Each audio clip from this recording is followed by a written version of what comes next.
Good afternoon, everybody. We'll go ahead and open this agenda for May 7th, 2014 of Oceanside City Council, Harbor District, CDC. Roll call, please.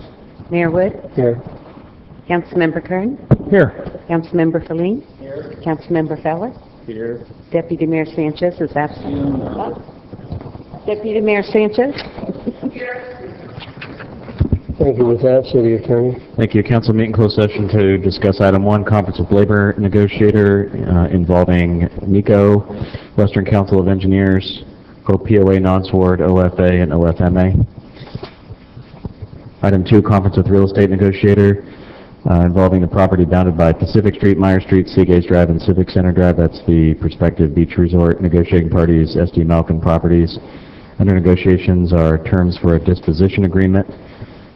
Item 2B, conference with real property negotiator involving parcel 11 of parcel map 2306. Negotiating parties, City of Oceanside and Prologis. Under negotiations, price and terms for the exchange of the property.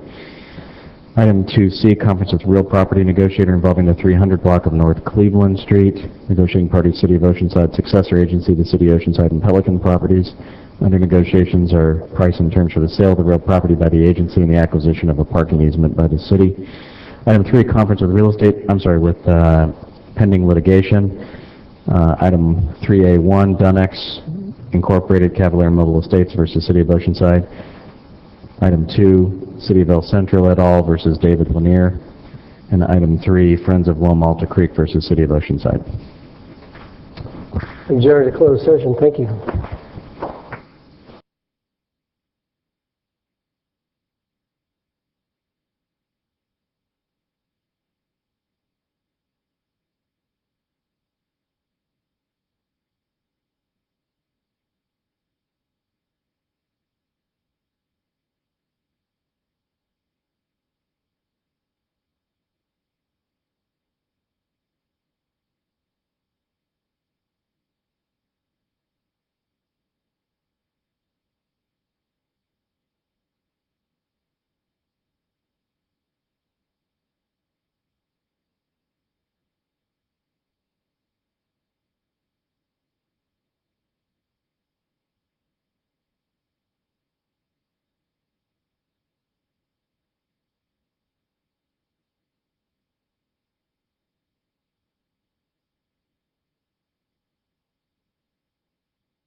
Good afternoon, ladies and gentlemen. I'll go ahead and start this council meeting for May 7th, 2014. Roll call, please. Mayor Wood. Here. Deputy Mayor Sanchez. Here. Councilmember Kern. Here. Councilmember Feline. Here. Councilmember Feller. Here.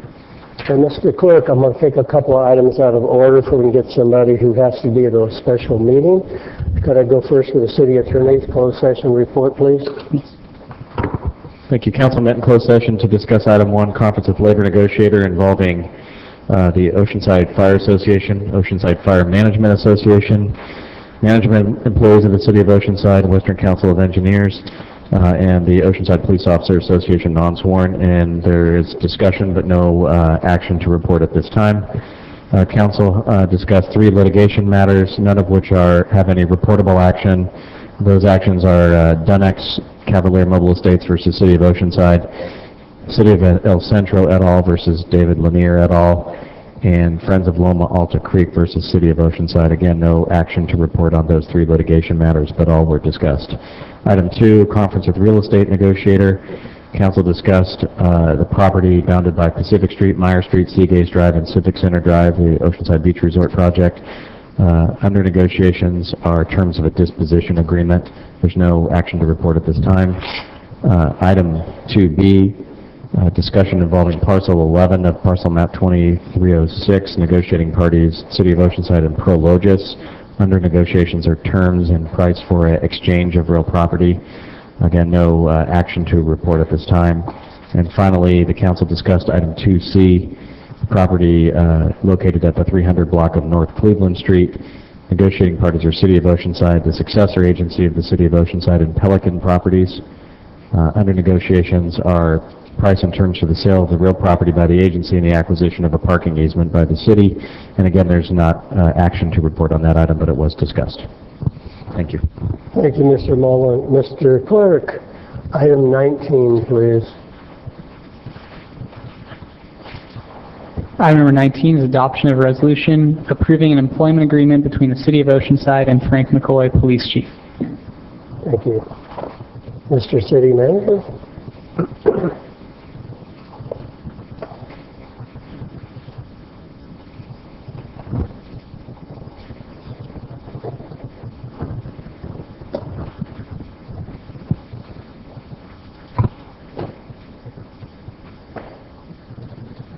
Thank you, Mayor. Council Member Steve Jepson, City Manager. I'm asking you to concur with my recommendation to approve a contract with Frank McCoy extending his employment as the police chief for 2 additional years. The time frame of 2 years was at my request. In the course of doing the recruitment, I had an opportunity to spend some time talking with the chief, asking what his plans are in retirement, and he indicated that he didn't have any. I talked to him quite a bit about the possibility of him staying on and doing some succession planning, staffing development with the hopes that we would do another recruitment at the end of his tenure that would be in-house and only look at in-house candidates. He has agreed.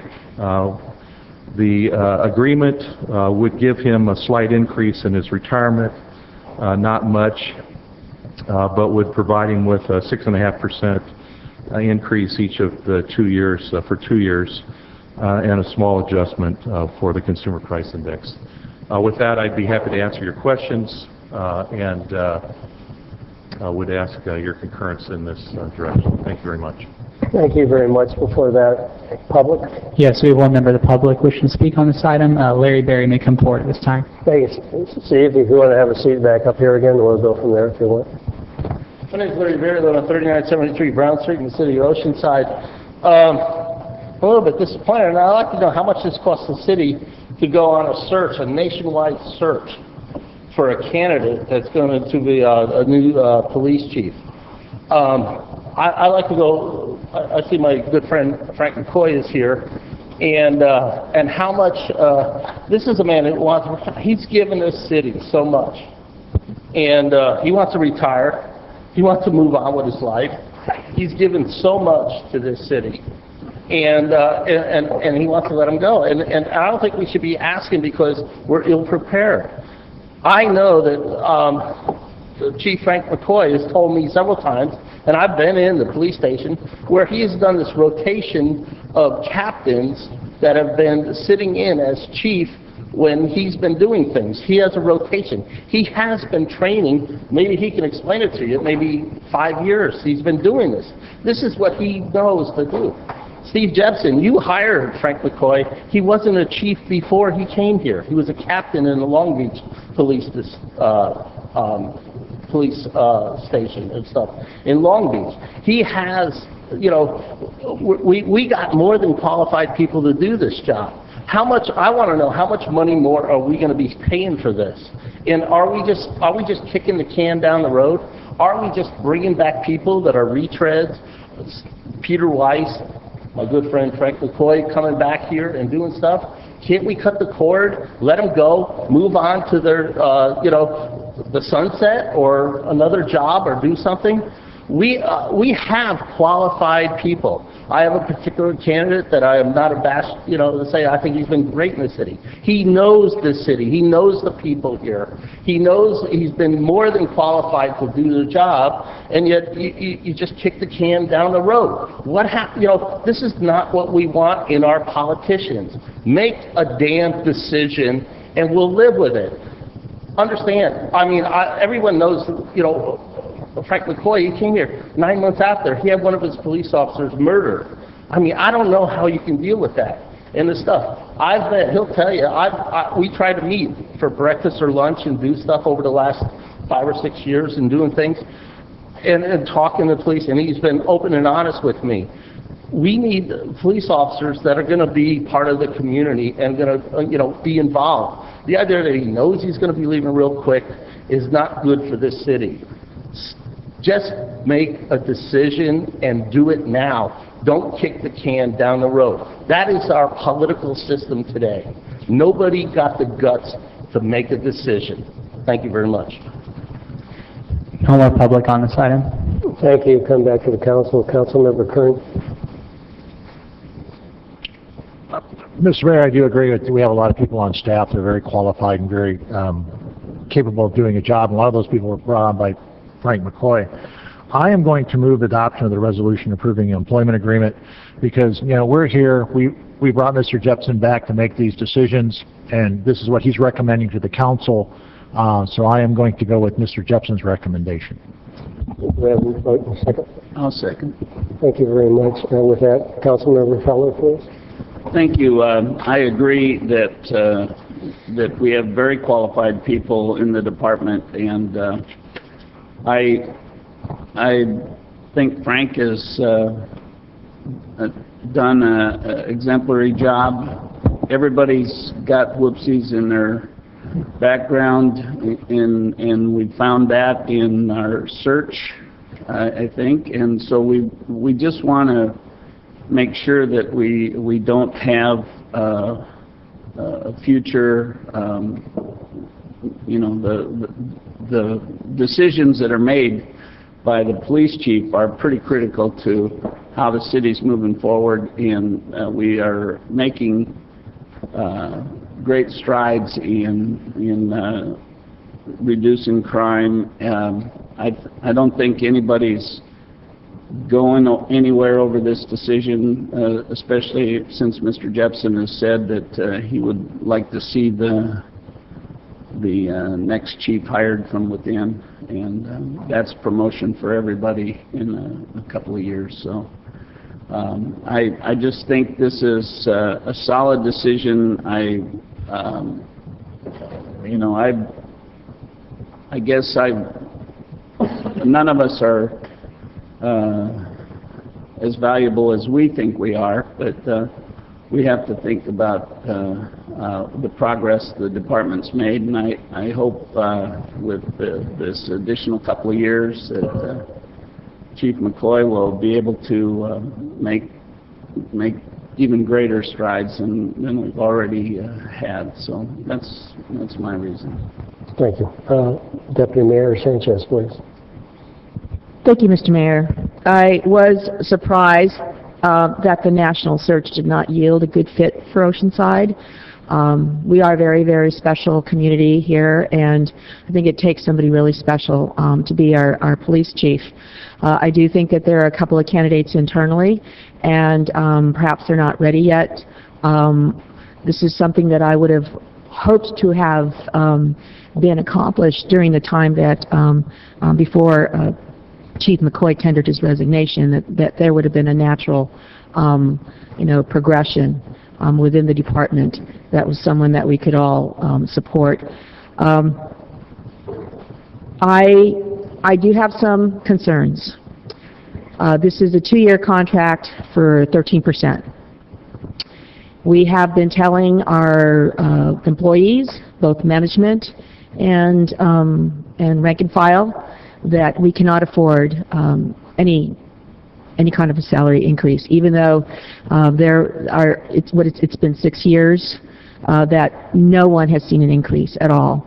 What they've seen an increase, not salary, but the costs of health care, the costs of living. Our employees, our management, who have gone through basically losing over 100 employees, are working a lot harder for a lot less, taking home a lot less than I'd say 6 or 7 years ago. And that's really hard for me. I think if this was paired with something much more acceptable, say maybe a 3 or 4% increase, where we would also be looking at doing the same thing for the rest of our employees who have stuck by us all these years during these really, really tough economic times, knowing that much of our constituents, much of our residents looked to the city for help in retooling when they lost their jobs, when they lost their savings, when they lost their homes. We were there. Our employees were there. They kept things open. Our volunteers kept things open, like the library, like the after-school programs, like the senior center. So it's really, really tough for me to be able to vote for a 13% increase. I have to say, with all due respect to Chief McCoy, since he's been hired, he's done a tremendous job in terms of community policing. The kind of vision that I had, we did have a prior police chief that was trying to accommodate us in terms of community policing, but he wasn't able to make it happen. Chief McCoy was able to make it happen. Chief McCoy is the reason why I believe that our crime rate went down. But we do have talent within the police department, and I can think of one person that could do this job right now within our police department. But it's really tough. I think if this was a 1-year contract, it's really difficult. It's really difficult because we're starting to see management, really good employees in management, leave.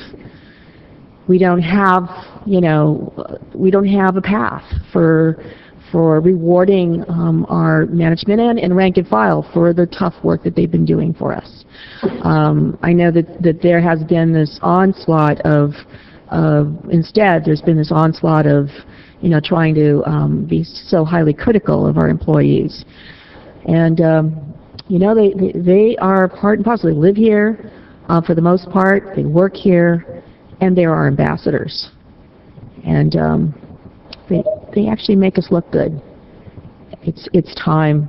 It's time that we look at having a plan for increasing salaries of our employees and our management. Thank you. Councilmember Folleen, please. Thank you, Mayor. I can say certainly share some of the frustration, or I can understand how someone looking at a process would be frustrated at not it having come to the fruition that we expected at the time it started, which was to pick a new police chief.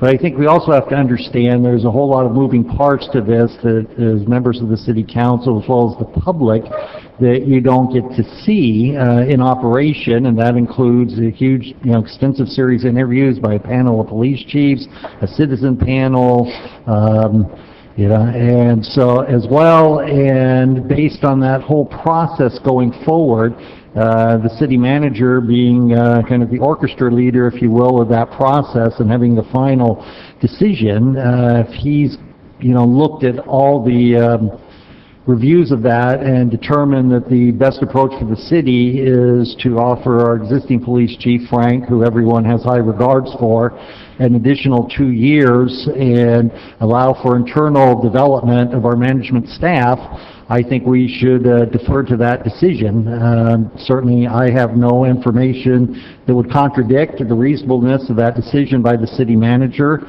So I think, while also I can share my colleagues' frustration as well as having an additional expense, I think we should look at that in a global sense of it being part of the price of having the opportunity for our internal staff development so we can hire from within when we have an opening sometime during the next 2 years and the city manager has a chance to make that selection. So I certainly will vote with the recommendation of the city manager. I think on the larger issues of salary pressures and city expenses, I think it's important to always remember that while salaries are flat or even in some cases declining, overall employee expenses on a per employee basis is only going up because of pension expenses and medical expenses. And of course, medical everyone deals with, whether you're a government entity or a private sector entity. Of course, the pension crisis is entirely government caused, and so everyone's getting more compensation. It's just not in the form of direct wages. It's in the form of pension expense that the city pays and gets billed for, and of course that is going up astronomically. Wage pressure isn't going to change. We're going down the rapids here, and we're going to be having to make tough decisions for the next 10 years. This decision certainly is within, a small decision within the large picture, but I think the city manager deserves our support on his decision. Thank you. Thank you. Councilmember Feller, please. Sorry, I had a question that I meant to ask as well. How much was the police chief advertised for in the process? The salary range,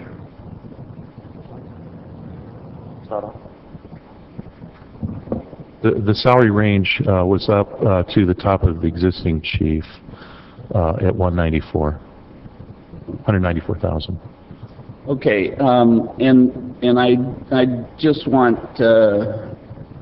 I think there's a lot of people in a lot of walks of life that are making less money,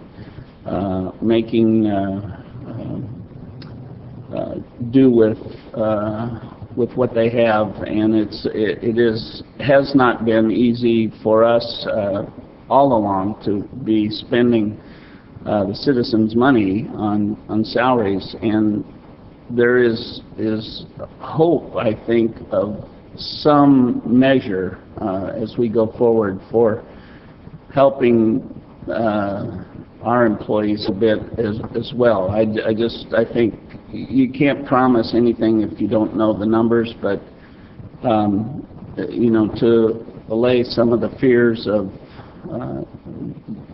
everybody losing their houses, I just think that we need to always be aware of how much we're spending and is it fair? Is it a fair wage? So we'll continue to evaluate those things as we go forward. Thank you. As from my point of view, first off, I apologize to everybody. I have allergies and sound like I have a cold, but it's allergies and I sound terrible. But with that in mind, I've worked very closely with Frank McCoy, the chief of police. I consider him a personal friend, and Some of the conversations I had with him were interesting along the lines of, Frank, what are you going to do when you retire? And we talked about that. I was more concerned about him being, a month down the road and go, what did I do? And I should be active and doing things. So maybe that was an influence on him changing his mind. But I think I'm happy that he's staying for a while because he's a friend, number one. Number two, I know we've had a pretty good run here in Oceanside with the police department and the chief regarding bringing our crime down. Like somebody says, make a decision. We're going to make one tonight and see what we're going to do about it. I was a little disappointed in the background for some of the people in the top category that came back. Certainly I can't go into that, and we won't go into that, but it kind of sent us a message that we had to look a little harder, a little longer, or keep something else going on. So with that in mind, I'm happy he's staying. Hope he's going to be here training people and has a wonderful time while he's here as a friend and a chief of police. With that all being said, I agree with Esther Sanchez, the deputy mayor, in the sense that it's been many, many years since our employees have gotten some sort of benefit or raise. Part of this is that we're going to approve this chief of police to continue for a couple of years, but I'm also going to tell the city manager, who makes all the decisions, the city council can only hire and fire two people. That's the city attorney and city manager. We don't get involved in anybody else. With that, I'm going to talk to him. It's been a tough few years, and maybe we can address some of our employee needs. But I mean, I'm tired of seeing our employees go somewhere else just because of money and pay, all the years they've been here. So hopefully we can get the attention of the city manager also to think about all the other employees that have been here a long time. I hate to see them constantly leaving to go somewhere else for money. With that in mind, I think we have a general decision. I'll just ask everybody, please vote on this.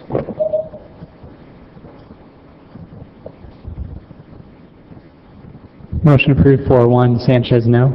Thank you very much. And with that, can we go back to the beginning for the consent calendar, please? Yes, consent calendar items 4 through 15. Move approval. Second. Public? No public. Public, any up here? No questions, comments? Deputy Mayor, you have the light on, that's why I was asking. Please vote. I'm sorry. Motion approved 5-0. Thank you very much. All the city employees getting up to leave, thank you very much. Nice seeing you here once in a while.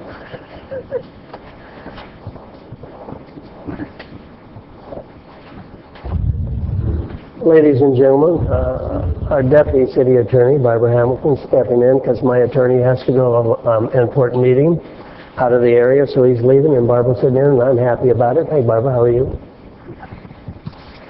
With that, Mr. Clerk, could we item number 16, please? Mr. Mayor, if I may, I apologize. I wanted to underscore that one of the items that we voted on for under the consent calendar had to do with the calendar, and I want to make sure that the public understands that we've changed the dates for June.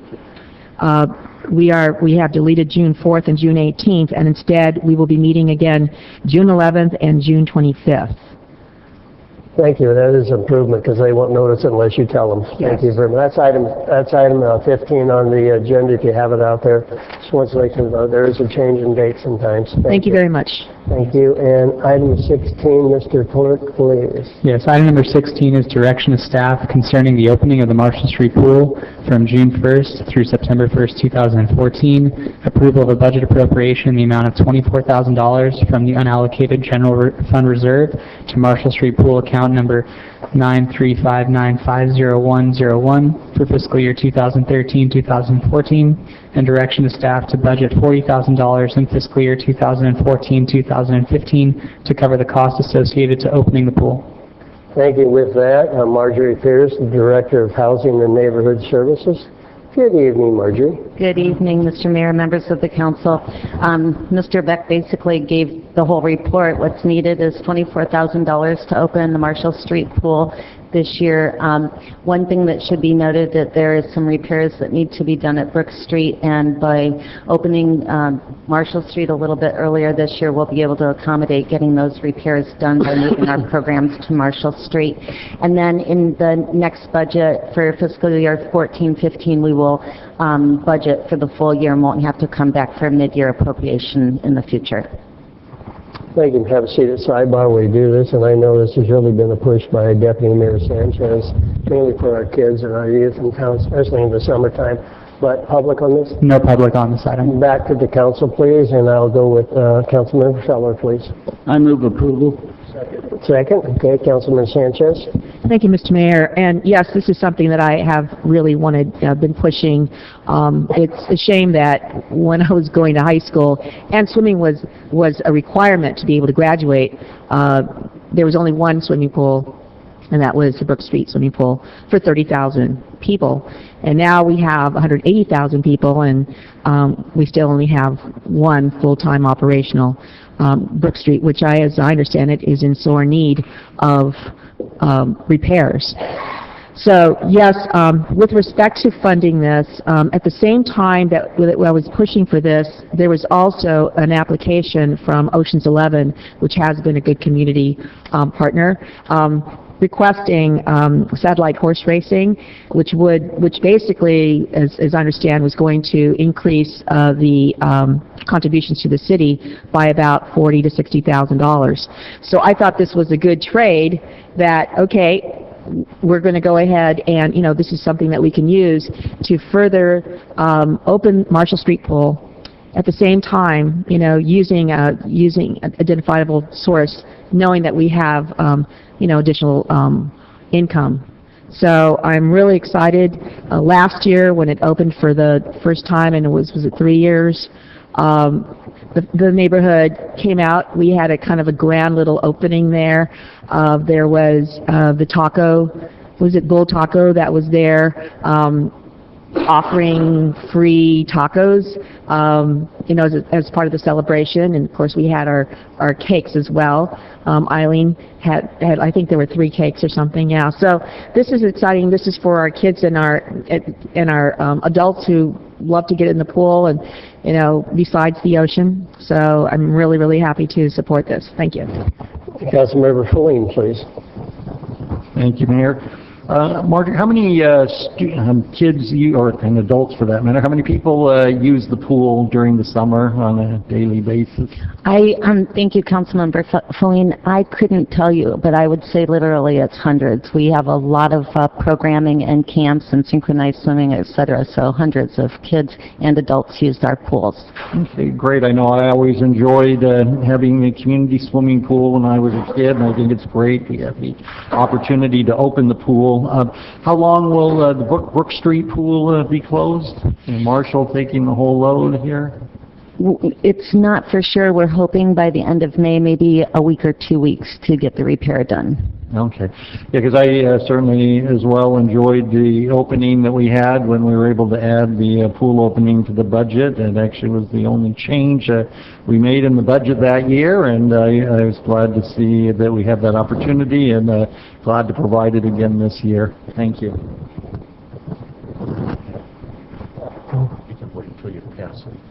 Thank you very much. And with that, please vote. Motion approved 5-0. Thank you. Mr. Jepson, do you have comments? I just have a brief comment, Mr. Mayor. Thank you for recognizing Marjorie. me. I would like to thank Marjorie Pierce and her staff for advancing this issue. I think it was important that we get this pool open in advance of the swim season. There's a lot that needs to be done to set up the staffing and get the pool ready. Appreciate your support, and I think it'll be a good season. Thank you. Thank you very much. Mr. Clerk, when you have time, 17, please. Item number 17 is adoption of the fiscal year 2014-2015 Community Development Block Grant Program budget, approval to allocate funding for various housing and community development activities, planning and program administration, approval of the grant funding allocation for various public services and homeless programs, and the authorization for the city manager to execute all related grant documents. Marjorie? Thank you, Mr. Mayor. This item was actually before you on March 19th earlier this year, but in that evening we provided you the dollars verbally because we didn't have them until that very day, so that's why we put it on as a general item today. You've already taken action to approve the $1.2 million and to provide social services to Lifeline Community Services, Vista Community Clinic, and the Oceanside Senior Citizens Association. The only other money that is funding a social program is the Alliance for Regional Solutions to cover the costs of the winter sheltering program for next year. And I'd be happy to answer any questions that you have. Thank you, Marjorie. Seat sidebar until then. And we have public? No public. Public, back to the council. With that, Deputy Mayor Sanchez. Move approval. Second. We have a second too. Councilmember Feller. No more further. Please vote. Motion approved, 5-0. Thank you very much. I appreciate that. And at your convenience, item number 18, please, sir. Item number 18 is approval of a professional services agreement with RBF Consulting of Carlsbad in the amount of $49,705 to update the environmental technical studies for the Rancho del Oro Detention Basin Flood Control Improvement Project, and authorization for the city manager to execute the agreement. Thank you. Good evening. Welcome.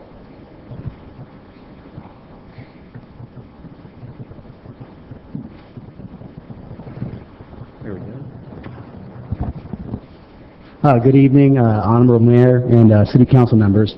I'm Gary Smith, Development Services Associate Engineer.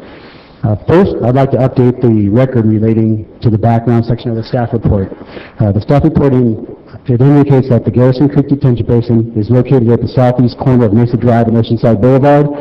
And I'd like to update the record to note that the Garrison Creek Detention Basin is located at the southeast corner of Mesa Drive and El Camino Real. Item 18 before you is a professional service agreement for environmental consulting services for the Rancho del Oro Detention Basin project located at the southeast corner of Rancho del Oro Drive and Oceanside Boulevard. And to kind of give you a frame of reference, it's a parcel of land at the lower right corner of that screen, and El Corazon is to the upper left, Ocean Ranch is directly across the street, and the Sprinter rail line is directly to the south of that project. The Rancho del Oro Detention Basin is the last in a series of 3 detention basins planned to reduce flooding along Monalta Creek. The other 2 detention basins include the Garrison Creek Detention Basin, which is located at the southeast corner of El Camino Real and Mesa Drive, and the other basin is the El Camino Real Detention Basin, located just south of the intersection of Oceanside Boulevard and El Camino Real. The southern walls of both the El Camino Real Detention Basin and the Rancho del Oro Detention Basin were built with the spring well project. For the Rancho del Oro Detention Basin, we will be constructing the remaining walls to complete that basin. All 3 detention basins were included in the final subsequent environmental impact report completed in 1999 as part of a comprehensive flood control improvement project, and we'll be updating that original report with this professional service agreement. It's in the amount of $49,705, and it includes the following: a delineation of the jurisdictional waters, a biological technical report, a time-sensitive bird focus surveys, an addendum to the original EIR, and a habitat mitigation and monitoring plan, and the preparation and processing of regulatory permits. Staff will be available for any questions you might have. Thank you. Thank you very much. Have a seat at the sidebar. I was going to ask you something real quick. This is a general area where we have a hill slippage that caused the damage to the coaster train. Excuse me, the Sprinter. Is this the same area are we talking about? No. Somewhere near, I know we had slippage and problems. Honorable Mayor, council members, I am not recalling that incident, so. That's fine, as we had some slippage that bent the tracks of the Sprinter for a little while. I didn't know if it would have more impact because of the basin or not, but if not, don't worry about it. Thank you, I was asking. Anyhow, with that, Deputy Mayor Sanchez. Move approval. Second. Second, Councilmember Feller, please. Thank you. I think the slippage that the mayor's referring to. It did happen, but it's west, down past the Evergreen Nursery. Thank you, I appreciate it. I just didn't want to have any more problems with slippage with you in the basin or not. Thank you. I think the main thing that we keep going on this is because of all those businesses in the industrial park that need relief from flood insurance and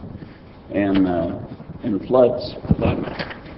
So if we can't drive down that ditch with a bulldozer and make it a clear path to the ocean, then we need to at least slow down the water. So the sooner we can get this fixed, better. Thank you. Thank you. With that, Councilmember Feline, please. Thank you, Mayor. Yeah, my question, basically is real simple, because I'm not an engineer, and either the water's in the creek or it's out of the creek. And will this stop the flooding on Industry Street once this project's complete? Honorable Mayor, council members, the short answer to that is no. They're in a flood hazard area, and even the construction of the basins will not completely remove that flood hazard. It helps in how many properties are impacted, but it does not eliminate that. So from the standpoint then, I assume the basin is to allow then a certain water flow to leave that point from the basin, so you guarantee it and you have a backup. So hopefully the rain stops, and then after it stops, it still flows out at a certain rate. So it's still going to flow out at a rate that could flood Industry Street, or is it because of water entering the creek below the project that would be flooding out Industry Street? There's a lot of different factors involved, but the physical site layout of Industry Street and how low it actually sits relative to the flow line of the creek is the major factor. So it's virtually, as Councilmember Feller put it, unless that portion that's right behind Industry Street is cleared out, it makes it very difficult for that area to realize the flow to go through there without impacting those adjacent properties. Okay. And well, I guess we probably can all guess the answer. What is the holdup to basically digging out the creek to handle the water flow that would prevent flooding on Industry Street? There's environmental constraints along that portion, and city staff is working with North County Transit District staff. The majority, that's privately owned, that creek there, and half of it essentially is North County Transit District adjacent to their rail, and then the rest is the private owners. So we've been trying to work with North County Transit District as a primary stakeholder to develop a vegetation management program so that between all parties that there can be continual maintenance to improve that situation down there. Okay, and is North County Transit cooperating with the city in that endeavor? They're working with us at this point in time. Mm-hmm. It's getting a group of people together to agree upon something that makes it difficult. Okay, I'll take an optimistic interpretation of that. And but you think at the end of the process, we will get to a point where the capacity of the creek can be done in a way where it's not environmentally harmful and accomplish both goals of protecting the environment and increasing the water flow? Well, you have two different issues going on. With this action here, we're talking about the environmental for the construction of the Rancho del Oro Basin, whereas the Industry Street is quite a bit further downstream. Right. No, I understand this project isn't specifically related to that problem, only in the sense that it controls the water flow there. I guess I'm just trying to get re-educated on that issue and see what progress we've made. The El Camino Real Basin is completed, so that's the biggest impact to that area, and that is assisting with what's going on. However, as I stated before, it's still a flood hazard area, and that's just because it's so low lying relative to the flow line in the creek. So it's my professional opinion that unless that creek was concrete lined, it makes it very difficult for those properties, those industrial properties there, not to see any flooding at all during the FEMA's flood event. Okay, thank you very much. Councilmember Feller, please. I just want to add that the way, according to the global warming and climate change alarmists are saying, we're never going to get rain here again anyway, so it won't matter. Thank you. With that, I believe there's a motion and a second, correct? Okay, please vote. Motion approved 5-0. Thank you very much. If you have a moment, please, item number 27, and that'll be an item for Councilmember Feller. Item number 27 is a request by Councilmember Feller for consideration of electrical lighting use for youth sports leagues, equity of electrical use and incentive opportunities to save electrical use and cost, and direction to staff. Councilmember Feller, your item. Thank you. I'm trusting that Marjorie's making her way down, or Eileen, whoever is needed to be down here. The reason this came up is we were approached here at the council meeting a couple weeks ago, and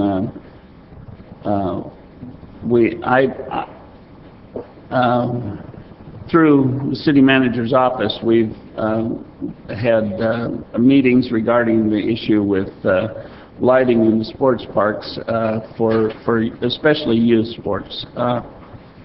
The idea is to try to have equity out there, as well as incentive opportunities, maybe rethinking how this all works for each individual league.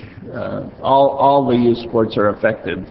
You know, some of the leagues have much larger lighting structures. At MLK, there are 7 poles there with 12 lights on each pole.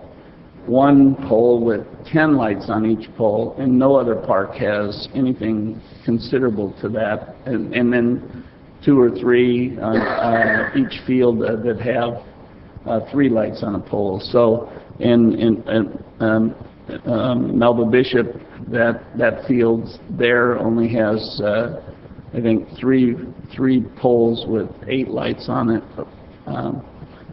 And down here at Brook Street, this is just baseball fields. They have very different lighting there because it's a much older facility. So it just somehow there is we're going to see a little presentation here. I haven't seen it.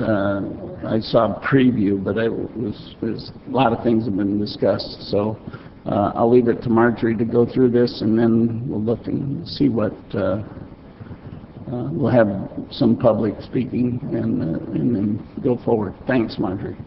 Thank you, Mr. Mayor. Councilmember Feller. First, I'd like to introduce Mike Withers, who is in our Sports and Athletics Division of Parks and Rec, and he's going to help me out here. And I also want to thank Joel Menard from Park Maintenance, who's also here to provide support if necessary. Thank you. First of all, I want to give you some background information about how fields are allocated and the process and how the lights are set up. So first of all, we have the Oceanside Athletic Federation, and most of the leagues are represented in that athletic federation. And the organizations are required to be a member of that if they want to use our fields and get fields allocated. So the organizations provide their requests to the city staff, telling us how many fields they need, the days, the times, and the hours. They also monthly send us in, after they've had their fields assigned, what times they want their lights turned on. And city staff programs turning on the lights in the designated period of time for each of the leagues. And we use a service called Musco Lighting Service, which basically charges the city $2,000 per field. And they're a service then that we use to turn the lights on and to turn the lights off. And the control of turning the lights off is with the league. If they are done using the field and they want to turn the lights off, they have the ability to do that. And then the organizations pay for the actual hours of lighting used. And Musco provides us that information on a monthly basis. So the leagues themselves control the number of fields that they use, the number of lit fields they use, the days and hours that they use the fields, and like I indicated earlier, they have the ability to add or delete the time needed for the lit fields. So we did meet with the representatives of the 3 little leagues that operate here in Oceanside, and we kind of thought of different ways that we could help in reducing the amount of money that they're spending on electricity. And some of the ways that the organizations can save on their lighting costs is to control the game and the practice times. Right now, some of them start games at 6 o'clock. They could move it up an hour to 5 o'clock and save money that way. Also, only request what's absolutely necessary, for them to be more diligent about when the field lights get turned on, but more importantly, staff has gone by parks and found that the lights haven't been turned off and no one is on the fields. It's up to the league to determine who should have the information to be able to turn off the field, so they need to make sure that all of their personnel are trained on how to contact MUSCO to turn the field lights off early. The other thing we were recommending is to consolidate some of the practices, use fewer fields, think about increasing their fees. All of them charge about $105 a season to participate. They could, and they have actually indicated that they've been looking at increasing their fees anyways. And of course, they can fundraise, and they do so through their snack bar in particularly. The other, sorry for just a second. The other item that we might want to consider, and it's not really in our hands, but to ask Little League National, meaning Williamsport, to relook at districting here in Oceanside, because in one of the slides you'll see that one Little League has 400 players and one has 200, and that could be more equitable and help reduce their costs if they were to maybe only be 2 leagues operating here in Oceanside. So, in 2012, the council approved a full cost recovery plan for field lighting. And in 2013, the city's costs for lights were $125,100. We billed the leagues $96,500 of that. And so the city has been providing a subsidy of a little over $28,000 to the various leagues. The next chart is a comparison of what's been billed to the leagues and what the subsidy amount has been, and it varies. Joel pointed out, had me point out to you also, is that Melba Bishop Park and Ron Ortega Park are baseball parks, where Martin Luther King Park is a multi-purpose field park, and that's why the different lights are there. But Little League only pays for the lights that they're using to light their fields. They're not paying for the peripheral lighting. But there is a different lighting requirement. Also, one thing I learned is that in baseball, because of the velocity of the ball tends to go up as the kids get older, there's actually requirements for higher illumination as the kids get older and the velocity of the ball is greater. In 2014, we did recently looked at what other cities were charging for lighting, and Oceanside, based on our full cost recovery formula, was charging $26 an hour for the actual hours that MUSCO had the lights on for the individual leagues.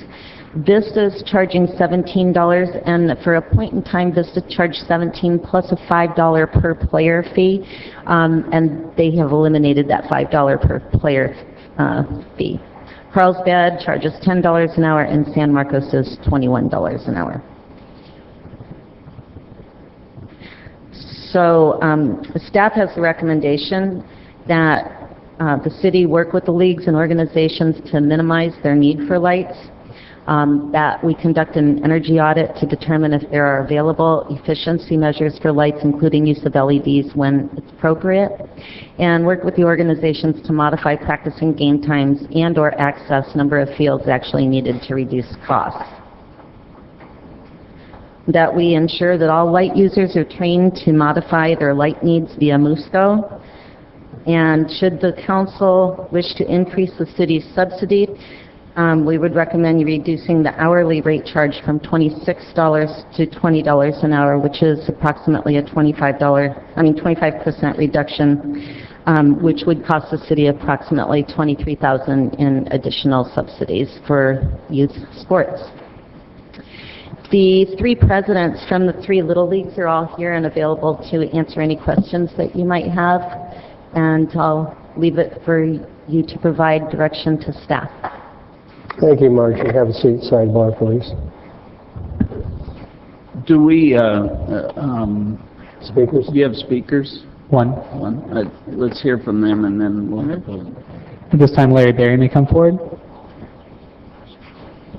Larry Bear, 3973 Brown Street, and this is one of those things I actually know something about. Having spent 20 years youth sports, so my kids are all grown. One of the things that, hidden in this, the minutiae here is that in the last 5 to 10 years, everything is geared to tournament play.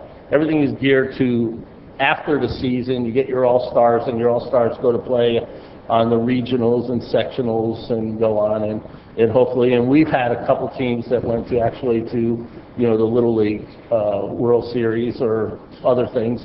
I myself have been to, with my daughter, playing in stuff all over the country and playing in Washington, Oregon, Denver, Wyoming, and stuff. And we're starting earlier and earlier. And so one of the things that, what happens is, in the daylight savings isn't saving us much. So one of the things we should think is talk about having the kids start. I don't know if they can answer this. The recreation are open on Sundays. Forever it's been closed. The fields have been closed to organize sports on Sundays. And now we can authorize the sports kids to play on Sunday. I know it's, sacrilegious, but you'll probably find more people going to sports games than going to church. So maybe do something like that. But this is a cost that we're going to have to come up with, and I don't see the city subsidizing stuff like this to pay it down, so that obviously our costs are higher. Being there on the boards of National Little League as well as Oceanside Girls Softball, who turns off the lights? It takes 20 minutes to turn on the lights and 20 minutes for them to turn off, because they got to cool down. And a lot of times the people don't have the phone number. So I think there's a lot of room for savings, but, this is, the progression here is we're starting earlier and earlier. We used to start in March. Now we're in February, these kids are starting games. And the recreational sports is over by the middle of April here and stuff for kids. Everything is geared for these kids sports, so they can go into tournaments and go on to other and better things and stuff. So I think maybe they got to step up and pay and do whatever we can. Start earlier is something to say. I see that Lake Park is one of the bandits here that's creating a lot of money, and I think 5 of the things that you said there are at Lake Park, soccer and girls softball, and these people start those games and do it. If there's a demand for these sports, and I think there is, that we got to pay for it. So open up the rec fields on Sunday and start to, and they're going to have to pay more. Thank you. No further public on this item. Thank you. Mr. Cullen. Thank you. If the presidents would like to each make about a 3-minute pitch here, I'd appreciate that. So.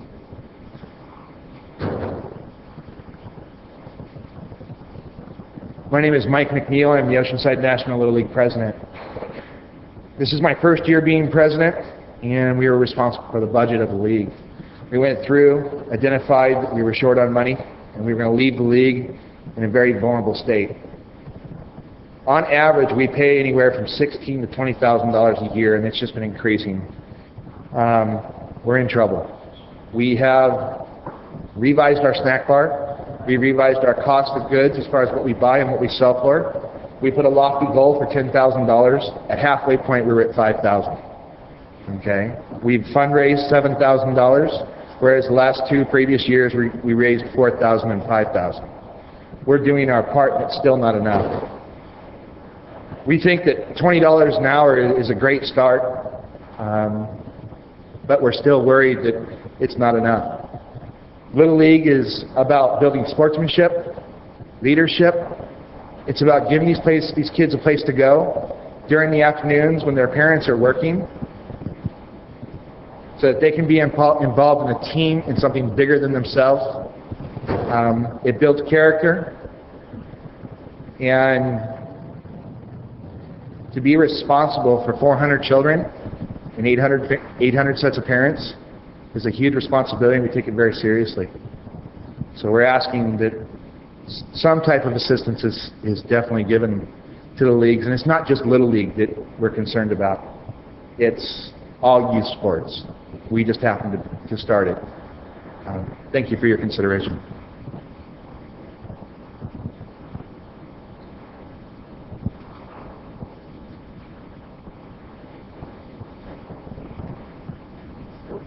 Mr. Mayor, members of the council, and city manager, thank you for the opportunity to come up and speak.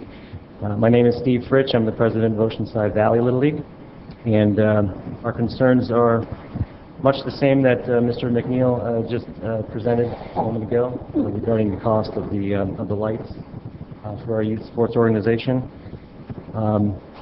One of the concerns or areas that Mrs. Pierce recommended with regard to trying to reduce the usage by adjusting game start times is something that our league has done a lot of this season. We've moved our game times up to 5:30 p.m. for much of our games in order to help reduce the length of time that the lights are needed to be on further into the evening. And as our feeling is that moving the time up any more, for instance, 5 o'clock would cause a great inconvenience to the families that participate, since they do have already a difficult time getting their kids to the fields in time for games, in preparation for games due to their work schedules and getting meals ready for their kids and so on. So we feel in that area that we've made a lot of adjustments already. By trying to start games earlier, we've reduced the number of games in the season, particularly midweek games, by trying to move more games over to Saturdays during daylight. We've actually, our league has actually, for the past several seasons, have started our season just at the beginning of March as opposed to February, again, just so we can further reduce the usage.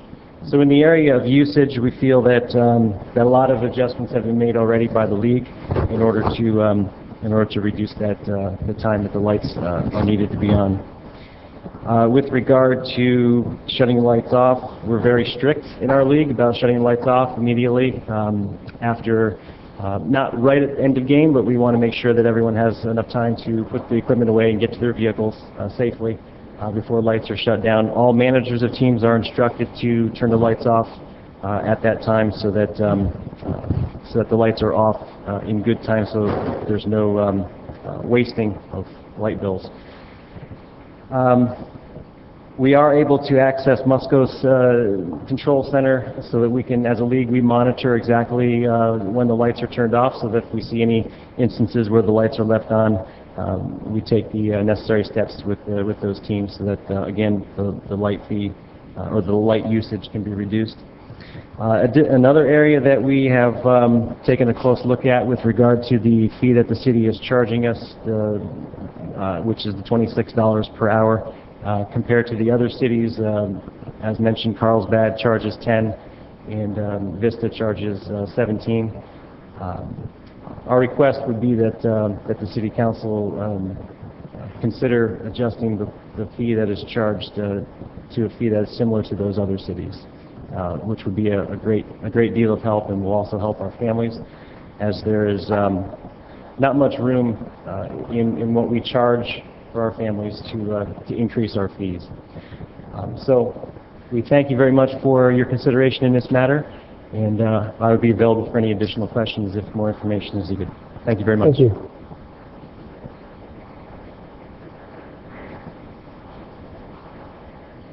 Mr. Mayor, the City Council, members, my name is Cesar Diaz. I'm the Oceanside American Little League president. We do everything we can to reduce costs. Last year, the league gave away 4 scholarships. This year, we did 27. Quite frankly, the residents in the area, right around this area, have no money. We have the part of the poorest population in our league. So we try to do as much as we can. We do fundraising. As Margie said, we charge $85 for the T-ballers. We charge $115 for the juniors and the AAA. But that doesn't even include the fundraising that we charge them to. We charge them an additional $75 for the fundraising and $60 for the snacks bar. So their fees actually come to about $230. We can't raise the fees. They can't pay for them. So all we're asking is just a little help. We're not asking for you guys to pay for everything. We know that if they want to play, they got to pay. But when we're giving out 27 scholarships to the citizens of Oceanside, there's something wrong. So all we're asking for is just a little help. Thank you. Jack? Thank you. Some of the issues they brought up was scholarships and that means that they are paying out of their savings and earnings. They are paying for 27 or, it depends on the league, for a number of people to be able to play youth sports. And that goes for soccer. I mean, soccer does, a lot more than that. The leagues are not all equal in that American has a pretty centralized snack bar. Melba Bishop has a pretty centralized snack bar. It's a little disjointed at Melba or at National but they benefit from the skate park and the roller hockey, so they've got some advantages there. I think maybe some of the things that we could look at is starting earlier, as Steve does out at Melba Bishop. 5:30 is not unreasonable. I don't think.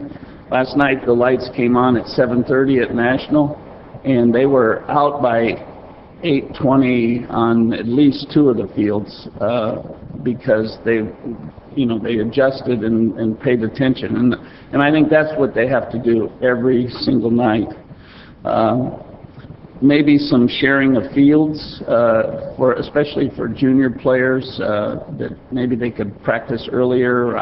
There are some fields that could be used, and that would be, maybe cross town, but additional fields that they could practice on. So I think the idea of getting together with them to go over ideas that maybe we can use. There is the large field at National is divided into two banks to shut out lights. So one covers one field on the east and another on the west. They don't shut out any differently that I've ever seen. At any one time, there's these larger banks of lights going, and so that is an issue for National. And so it would behoove them to try to figure out some earlier starts, better, some other uses. I don't know what actually all can be done, but I think I'd like to see at least let's suggest that maybe the $20 is a fair start for them, and if they've got bills that are accumulated, figure something out with staff regarding that. So I'll leave that up to Mr. Jepson and his staff. And maybe one other thing: additional lighting, exit lighting. When the lights do go out, it's dark, and so we have some kind of like low intensity lighting, and sometimes that's not enough for little kids to go out and find shoes they've left in the dugout or mitts they left in the middle of left field or those types of things. So maybe we could add a little bit of that low intensity lighting out there. And these are just the baseball guys. The Pop Warner guys are under the same thing, only they're required to use a lot more lights because they play in a darker time of the year with their football season. They never play under the lights usually in their football games, but but they do play under the lights for practicing 5 nights a week. So anyway, that would be my suggestion, and I'll leave it open to the rest of the council. Before I go any further with it, I don't know if you're trying to make a motion there or just referring to the city manager and staff. I don't know. Well, I think if my suggestions, I'm sure Zach got it all written down or close.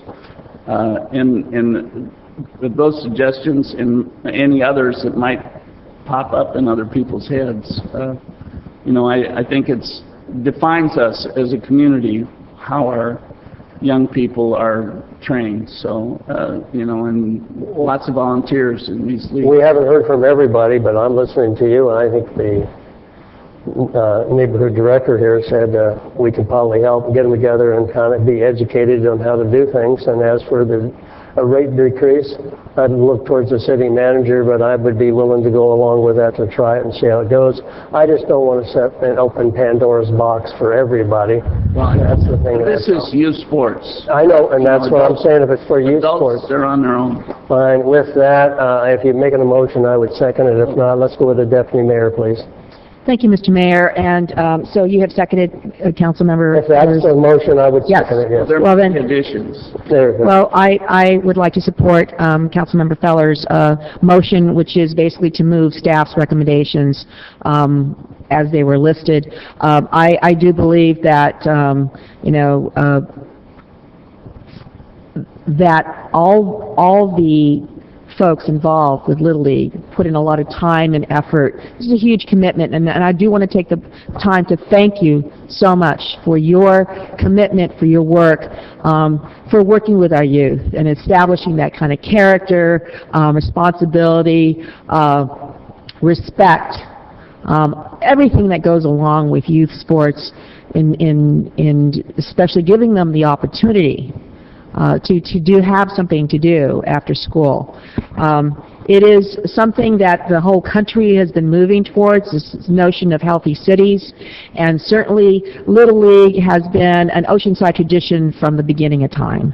I used to watch my brother play Little League. I used to actually watch my dad play slow pitch, and I wish that we could have that too. But I have to say that all of the things that have been recommended by Ms. Pierce certainly seem reasonable. So I do want to see this, that staff work with each of the leagues to come up with an agreement to help with the cost of the field lighting. I know you already work hard with the concessions and all the fundraisers, and I think that it's evident in what we see out there. We have had some really great successes, and to have our kids come in here and talk about their successes is just wonderful to see. They learn how to play the game, and they learn, hopefully they win, but they also understand losing, and that, you come back to play another day and win that day. So I do want to, I do support staff's recommendations. I am especially interested, Councilmember Feller, in looking to see how we can get more efficient lighting. Because it's very, very possible that the cost could go down if we finally replace, our old lighting and use less energy. So energy efficiency, I think, is something that we should, we as a city need to be looking towards anyway. So it's something that I would like staff to be looking into, and it is one of the recommendations that staff, in fact, made. So the motion's been made, it's been seconded, and again, I want to thank you for your service to our community. Thank you. Before I go forward and ask some other people, I would like the city manager to... Thank you, Mayor. Council members, I just want to make a point of clarification. The motion that was made included all the recommendations. The recommendation also to reduce the rates by 25%, which would take it down to the $20 an hour rate. Do you want that immediate from now forward, or is it retroactive? What's the billing cycle on that, on the electric service? Is it monthly? Is it? We build them quarterly. We can do it monthly, though, so... My suggestion to you would be that we, well, you can go back retroactive for the last quarter, which would include all of the baseball season. Go back retroactive for the last quarter, and that that we go ahead and allow the account to run over for the balance of this year, and then we will bring back an adjustment on a go-forward basis so that we've taken this into account for the next fiscal year. Sounds very good. Thank you, Mr. That's Mayor. fine. Thank you. And with that, Councilmember Fillion, please. Thank you, Mayor. Based on the different prices that were, or charges that were being made by the other cities, did San Marcos and Vista, are they claiming to recover full costs, or are they just deliberately only doing partial recovery? They are not claiming full cost recovery. And I assume Carlsbad at $10 is not claiming full cost recovery either.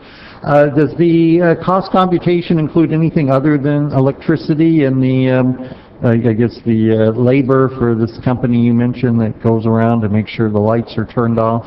No, the city assumes the cost for the Musco and also the cost for replacing the bulbs and the lights. So it's a pure electricity charge? It's purely that we calculate. electricity. Okay, great. Well, that eliminates question number 3. Okay, great. Thank you very much. Mr. Kern, please. Thank you. I think to answer one of Mr. Berry's questions, I don't think Little League allows you to play on Sundays. I think that's their charter throw, so I don't think that's one thing that option is not on the table for the leagues to play on Sundays, so we'll have to do with what the time that they have. I gotta agree with Councilmember or Deputy Mayor Sanchez about more efficient lighting. I know we're starting to try to convert everything over to LEDs. I just don't know if LEDs put out the amount of light that would be sufficient to be safe. I don't know. Let's have to get, when the people propose putting in LED lights, whether it actually does work for those type of things. We have a baseball zipping at 70 miles an hour at Little League, which probably is equivalent to a 90-mile-an-hour fastball in the big leagues because the distances are much shorter. So what was it, the $2,000 we hire a company to turn lights on and off? I mean, I'm trying to get my brain wrapped around that one. Most of the cities, it's an internationally recognized company in the Midwest that we utilize to turn the lights on. It's more cost efficient than for staff to be running around to every field to turn off and turn on the lights. So it's an efficiency for us. And so the leagues themselves have somebody there that calls them or pushes a button? The league initially... They're all nodding their heads. So I have my answer. Okay. Okay. All right. Well, thank you. That's all I wanted to talk about. Thanks. Please vote.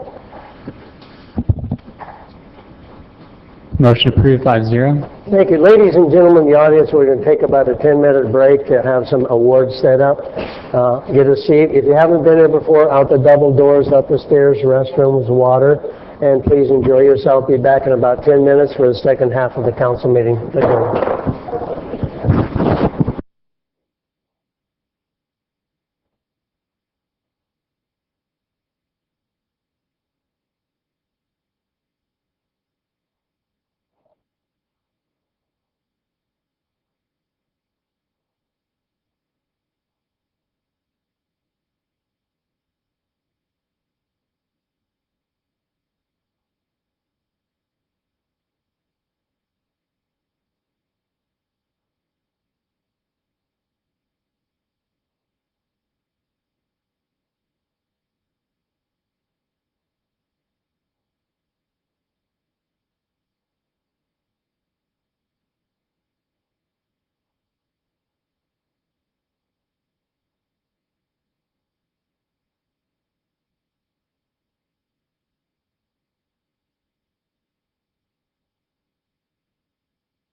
Good evening, ladies and gentlemen. This is the second half of our council meeting.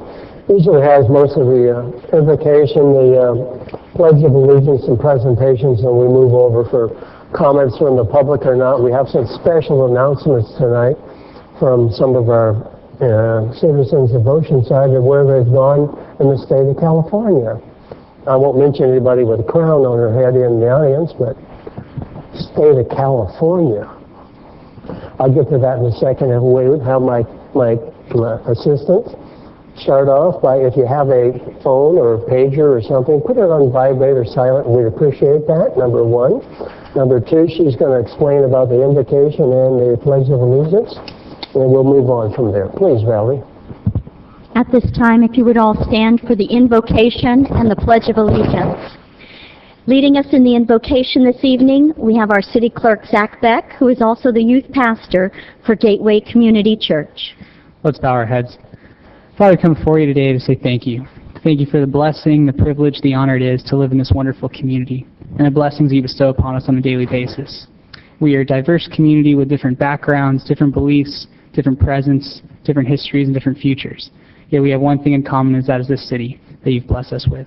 So tonight we ask for your guidance, your wisdom, and your discernment in the deliberations and decisions that we have to make this evening. We lift up Councilmember Feller, Councilmember Feline, Councilmember Kern, Deputy Mayor Sanchez, and Mayor Wood to you this evening, that you would just breathe peace into them. And we pray for our entire community, that you would just continue to bring peace and prosperity to this wonderful city of Oceanside. We pray these things in your heavenly name. Amen. Leading us in the Pledge of Allegiance tonight from our City Clerk's office, we would call forward Holly Trobaugh and John Guthrie.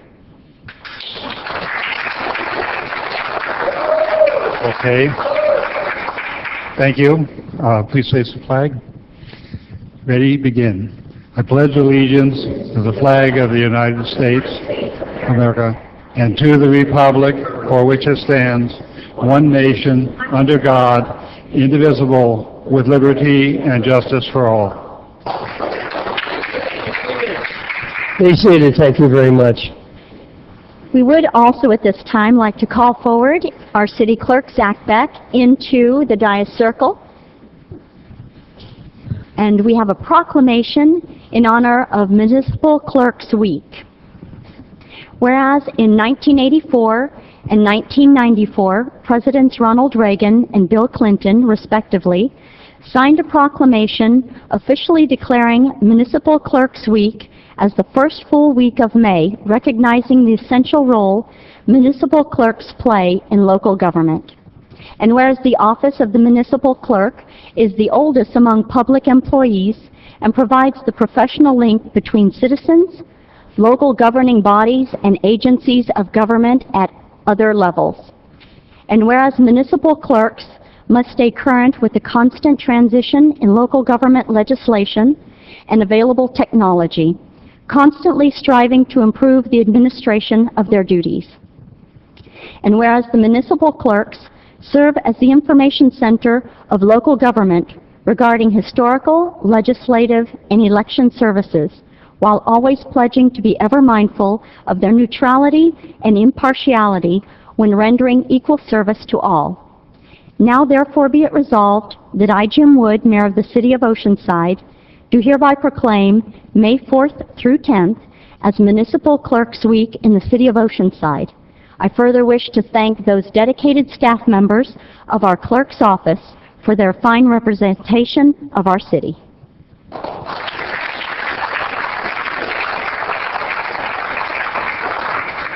Well, first and foremost, just want to thank everyone in the public for being here this evening, as well as everyone on KOCT for watching. We just want to thank the citizens for giving us the opportunity to serve you. It's really a blessing and an honor to be able to try and run the department as efficiently and as cost-effectively as possible, while simultaneously serving the public in a manner that provides them with all the information they need to make well-informed decisions and make sure that their government is as transparent as possible. This could not happen without the staff in the City Clerk's Department. First and foremost, John Guthrie and Holly Trobaugh play a tremendous role. So if you please give them a round of applause. These are two of the most committed individuals that we have the opportunity and I have the privilege of working with. There are other individuals who I just want to say by name. Right now we have Serena, Patty, Brian, Kathy, Janice, Adrian, and James, who do an incredible job, and I just want you to please give them a recognition as well. And with that being said, I just want to thank you again for giving me the opportunity to serve the citizens and for us to be able to continue to be at your service at any point in time. Just let us know anything else we can do to be of service to you. And this time I want to pass it over to John and Holly. Thank you. I have no idea what to say. Well, thank you for the, I know, speechless, ex-Marine speechless, never happened. Anyway, thank you all very much for the recognition, and we appreciate all the support we get from the community.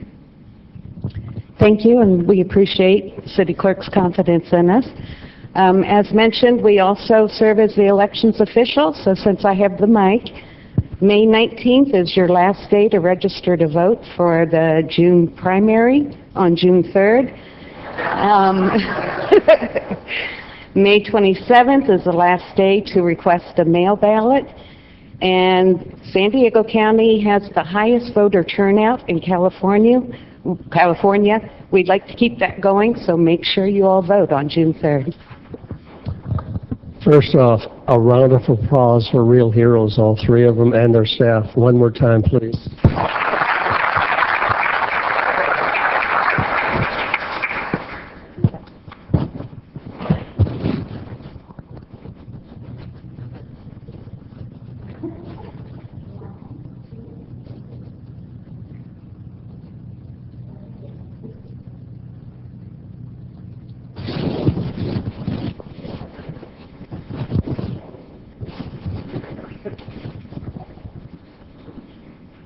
Next, we are going to be recognizing our city's water department. They just won the California Water Environment Association San Diego Section Plant of the Year Award.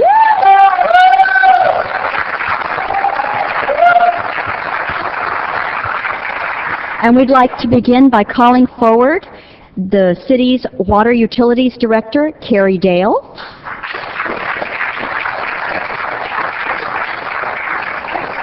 And with her tonight, the following staff members: Mark Anderson, Peregrino Yosuico, Mark Hammond, Mark Patinoid, Rudy Guzman, Scott Spiegel, Daniel Cotter, Ian McDermott, Aaron Fox, Chuck Smith, Martine Popma,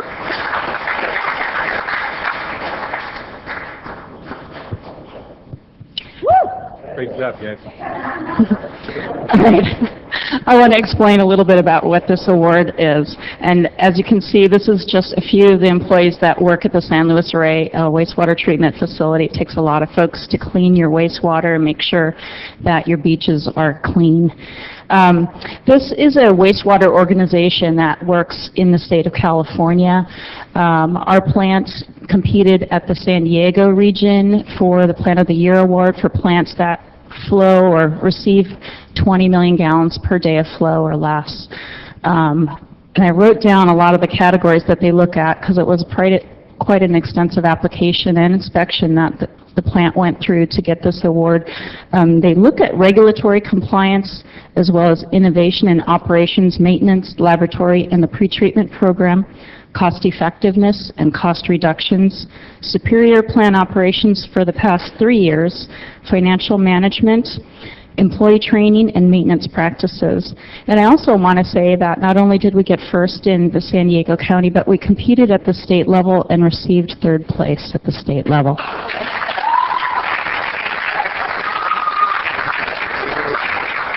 Yes, and Rudy Guzman is holding our regional award, and I'm going to hand the microphone over to him. I know he wants to say a few words. I don't know that I want to, but I think I should. When I first started at this plant, and many of us remember that when I first started, or when we first started, the plant was a lot different than it is now. When I would tell people where I worked, they would apologize to me because it just wasn't in the greatest shape. And so this award, it's more than just an award or a piece of paper or a wood. It actually represents how far that this particular plant has come in just about 15 years to go from being apologized for to being one of the best plants in the whole state. And we're going to continue to use city funds wisely and continue to improve this plant as best we can. First off, ladies and gentlemen, these are the quiet heroes of Oceanside. Believe me, if they weren't working, we'd be hearing from you in a minute. So they're behind the scenes making us all look good and happy. And I want a group photo here. So Valerie, if you come up here. Guys, can we have maybe a little shoulder turn to tighten us up a little bit, you know? And if we could also have the other council members and our city manager come forward for the photograph. Thank you. This is a team effort from the whole council. We want everybody up here, so we're going to have to cry them in a little tighter than normal. We'll come up to it for a photo. Big photo op on it. Have the staff come up one row. Steve, come on up. Yeah, Barbara, you get in the back. You're tall. Are we all going to fit in here? Later on, where they're famous, like some of the people coming up, we'll be able to say we knew them back when.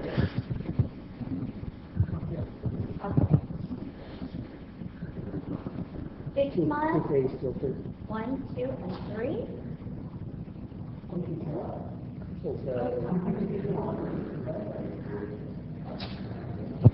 Thank you all for all the awards, and I appreciate it. Thank you very much. Another guy tall as you. Jeez. Thank you all. Next, we have our presentation of Pet of the Month, and with us tonight, we have Elkie Wills from the San Diego Humane Society's North Campus with a very interesting what we pet. have today. Oh, it's got your name on it, Jim. Hi, thank you so much for having us. This is Ayana, I believe it's how it's said. She's about 3 years old, little guinea pig who's been raised around children, dogs, and cats. Very easygoing, as you can see. Guinea pigs make great pets, first pets for kids, especially when they're socialized early. Her adoption fee is $25, and she is available for adoption off of Airport Road, where we keep our cats and small animals. So I invite you, and we actually have 5 guinea pigs right now. So if you're looking for a pair, we have 2 pairs, and then she actually lived with a guinea pig before, so she could probably go home with another guinea pig as well.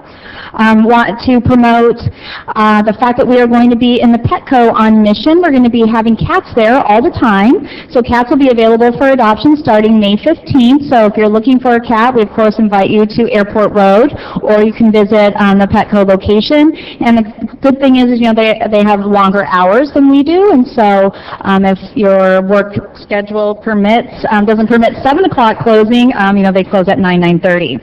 We also are looking for foster homes, so if you're interested in bottle feeding, just taking an animal that needs a little bit of medical recovery, we invite you to look at our website on foster care.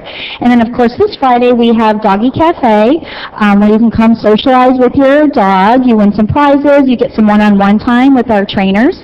It's a $10 suggested donation. We serve treats and everything, but it's just a great way to talk to other dog lovers, but also get just a little bit of maybe some tips from our great training staff. So thank you all so much, and this one will be available for adoption. We're open till 7 tonight, and then we open at 11 again tomorrow.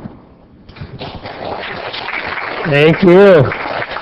First off, I go to the off-leash dog park all the time with my dogs.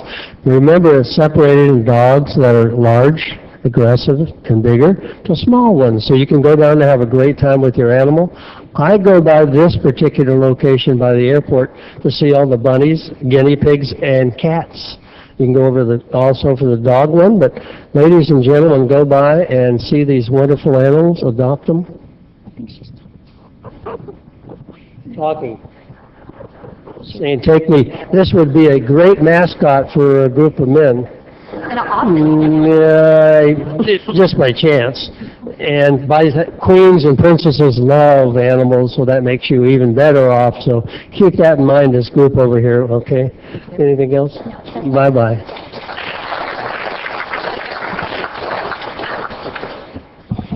Next, we have a very special announcement from the Oceanside Elks Lodge, and we'd like to call forward our Parks and Recreation Division Manager, Eileen Turk, and from the Elks Lodge, Secretary and past President, Carol May.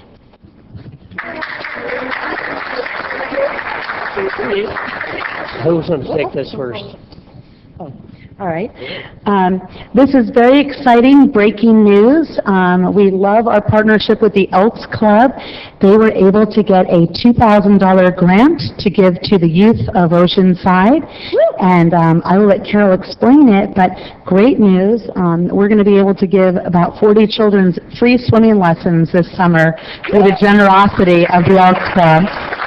And in addition to that, today, just 2 hours ago, they conducted a nutrition program at Joe Balderrama Recreation Center, and we in the city cannot do it alone. We look to our community partners to help out the youth in the community, and at this time, I'd like to give the microphone to Carol May from the Elks Club, and she can say a few more words about the grant. Yes, the Benevolent Protective Order of Elks has a Elks National Foundation. They only spend the interest on the account, and through that interest, we do many things. Our high school scholarships, which is we're the second largest giver of scholarships, high school scholarships in the United States. But none of those things is we have grants, and most of the grants are $2,000. There are some that are different, and this was our what's called a gratitude grant that the Oceanside Elks Lodge earned. And with that, we have to help someone that's helping our community. We chose to help the Joe Balderrama Recreation After School Program. And with that, we're going to do 40 swim lessons, then they can just walk to the Brooks Pool for that. And also we're doing a nutrition program to help the children learn what is good food and what they should eat to make their bodies strong and healthy. And our chef at the Elks Lodge, Richard Brown, who's a new member at our lodge, is conducting that, and he is having a wonderful time. And Pamela over at the Joe Veranda Park will be allocating the swim lessons, and she will also be a partner with us in the nutrition system. We're very happy and proud to be able to help the kids there at Joe Balderrama Recreation Center, and we hope to help the rest of the youth in our community as well. Thank you very much. Thank you, ladies and gentlemen. I want to thank the Elks Lodge, number one. Number two, I wish you wouldn't keep giving me these checks like this. It doesn't fit in my wallet. So it's so hard. Just the way it is, anyhow. Ladies and gentlemen, thank this wonderful group for helping our youth in Oceanside.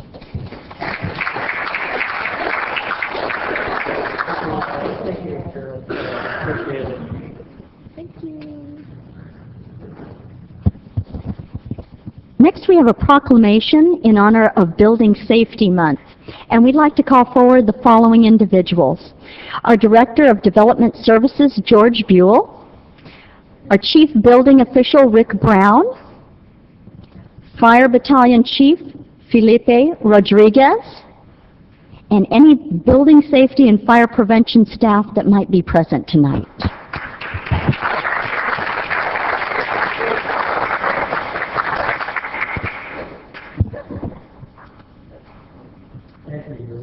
Proclamation in honor of Building Safety Month.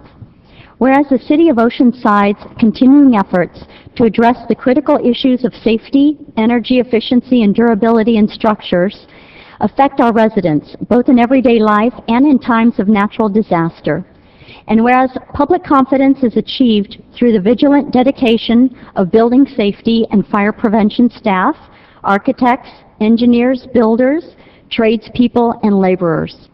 And whereas the State of California and the City of Oceanside are governed by the California Building Standard Codes and enforcement of the International Codes, National Electrical Code, and the Uniform Plumbing and Mechanical Code. And whereas local building and fire prevention departments help to ensure that the health, safety, and general well-being of the public is protected. Now therefore be it resolved that I, Jim Wood, Mayor of the City of Oceanside, do hereby proclaim May 2014 as Building Safety Month in the City of Oceanside, and do further wish to recognize the dedicated efforts of all city staff members involved in this process.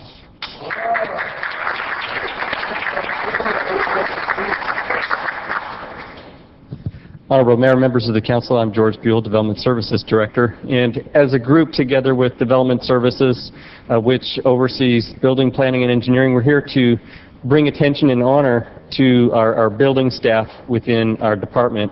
And then with us is Battalion Chief Felipe Rodriguez, Greg Van Voorhees, who are with our Fire Prevention Division in the Fire Department. And together, we look to protect public health and safety through the implementation of building codes that we are all required to build to. And in doing that, we look to see that buildings do not blow up, burn down, or fall over. And I'm really proud in the work that we've been doing as a group, that the building staff has been doing with our building plan checkers, the staff that works at the counter, and also the building inspectors. We issue about 10% of our permits online, so people don't ever have to come into the office. We issue about 85% of our total permits over the counter, meaning that once they bring the plans that are able to be approved, we issue them at the counter. And in terms of building inspections, we do almost 100% of our inspections on a next day basis. That means that if you're doing a project and you call in by 3 o'clock in the afternoon, we're going to be out there by the next business day, and that's just tremendous performance with these people. I would also like to point out just real quick before I hand the microphone over to Chief Rodriguez is Rick Brown, our building official, and Phil Scattergood have achieved a certification that is very rare in the building industry. They're master code professionals. Long story short, they know everything there is to know with regards to building and safety, and I'm very proud of them, and you should be proud of them having such highly qualified people overseeing the building division. With that, Chief Rodriguez. Thanks, George. On behalf of the Fire Department, I'm Battalion Chief Rodriguez, and I'd like to thank you, citizens. I'd like to thank the business community and our visitors for partnering with us and providing a safe environment for everybody to enjoy the great quality of life that we have to offer here in Oceanside. So I'd like to turn it over to our building official for a few kind words, and also to remind everybody that this is a dry season this year, and to please protect your homes by providing at least 100 feet of defensible space around all homes and businesses in the city of Oceanside. Thanks. Thank you, Mayor Wood, and members of the council and the community. Building safety and enforcement of building codes is not that many times is an unpopular profession, but it has its necessity in the world.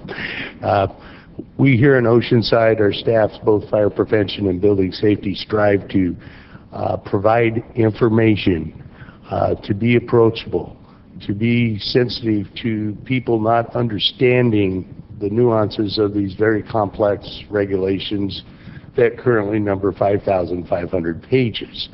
We are here to help you, and we encourage you to reach out to us, ask questions. It does not bother us. That is why we are here. And if we can assist any business or resident or visitor in any way with building services, fire prevention services, answer your questions, we are here to help you. Please contact us. We have a number of flyers available at the back describing the various weekly topics for Building Safety Month, as well as the national website, iccsafe.org, that has a tremendous wealth of public information for homeowners and businesses in the areas of fire prevention, natural disaster, preparedness and survival, sustainable building practices, that are becoming more and more prominent in our codes.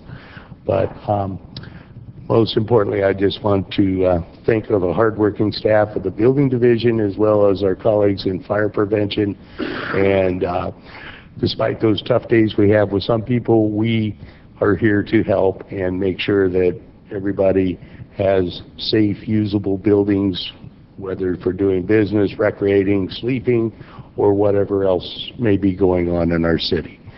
And thank you, Mayor Wood. The mic down that way. Ask you to do that in. I just welcome everybody to come into our building division and apply for permits if needed. And like Rick said, we're here to help, and we don't bite. We really want you to get permits.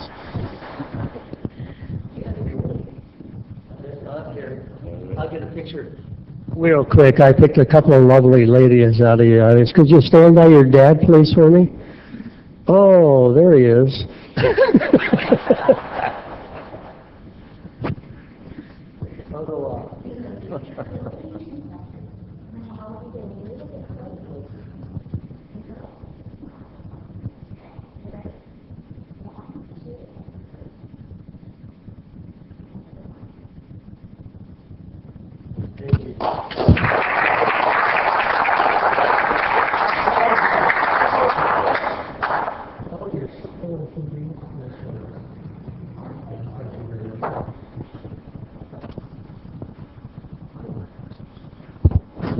For our final presentation this evening, we'd like to introduce the new 2014 Miss Teenage California to you.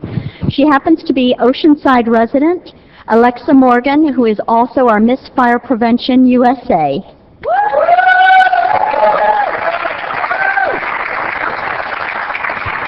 We'd also like to call forward the following individuals. Genevieve Wonder, who is the immediate past president of the Oceanside Sea Lions Club. And some of our Oceanside firefighters who were also involved in this. Wow, let's hear it, guys. Thank you. You notice she brings on a whole slew of dates here, right here. And like ladies and gentlemen, I've known this young lady for many years, and she's always been involved in something in Oceanside, something no matter what, for a beauty pageant, but from a local's point of view, to be Miss Teen California, the whole state. For Oceanside, she's always been that. I'm not shocked that she did it. I was wondering what took so long. But with that being said, I'm going to pass the mic down here, but you want to introduce your entourage that's with you today, Alexa?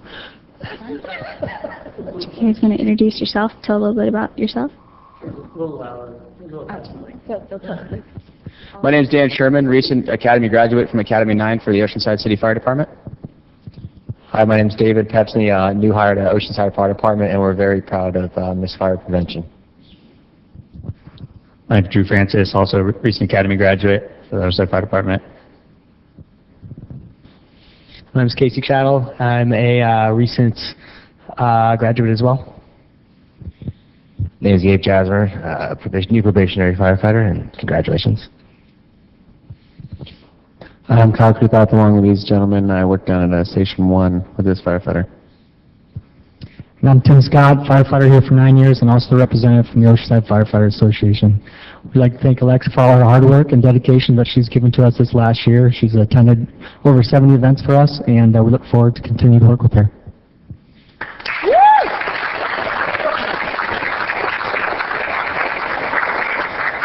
Good evening, ladies and gentlemen. Thank you very much for having us here. Mayor Woods, council people, thank you very much. Alexa is not only Miss Teenage California, but she has held the title of Miss Oceanside Princess 2013. She was selected as Miss Teenage California April the 26th and 27th in Los Angeles. She was selected as Miss Oceanside Princess in last year, which is a pageant sponsored by the Oceanside Sea Lions. The pageant has been in effect since 1981. She goes to Maricosta. You know what? I wrote a speech, but I forgot it. But in any case, she goes to Maricosta College. She has a 4.0 grade point average. What more can you ask? She is what we all want our children to be. Beautiful, inside and out. She is representing the City of Oceanside, the Fire Association, the Fire Department, the Lions, the world. You know, so thank you very much for having her. Alexa, we can't thank you enough. I'm going to cry. For being our representative. Thank you. Thank you for everything. Fireman, can I have a pull behind her? I will get a nice shot with her out front because we don't want you out front. And anyhow, ladies and gentlemen, not have I said I've known her for a long time, but she's always been stepping forward and farther. I'm sure this is only one more step to the top, but she said it's inside and out beauty from this one, and always kind and polite and certainly beautiful. I appreciate that, and I thank you for what you've done for the city, the fire department, and everywhere in Oceanside. With that, we're going to get a nice photograph here that I can say later on, I knew her when.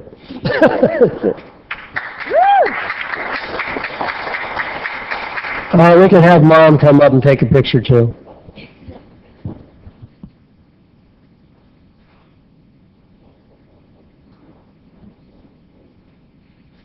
One more photo, hold on. Can we have the batch come up here too?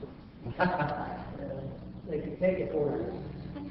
She was Miss Fire Prevention. Who do you want to come up? Come on up. You know, you're getting a request from the Miss California here, so it better happen.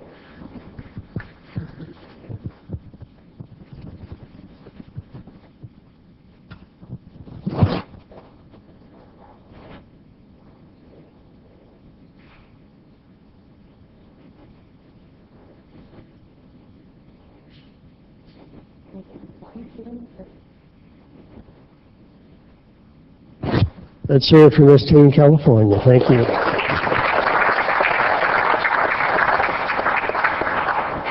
Guys, I know it's a tough job, but I appreciate you doing it. I really have a big part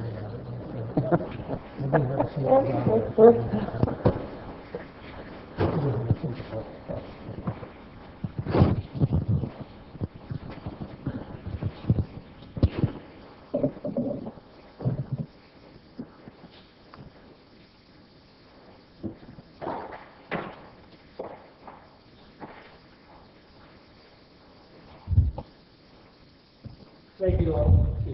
Thank you, ladies and gentlemen. Sometimes it takes a while, but we want to recognize people who deserve it in our community, and we thank them for it.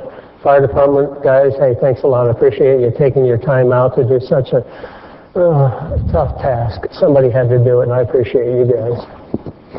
Mr. Clerk, I'd like to have items not on the agenda, public hearing items. Yes, we have a number of members of the public wishing to speak on this item. First, we have Jim Thompson. You may come forward. Good evening, sir.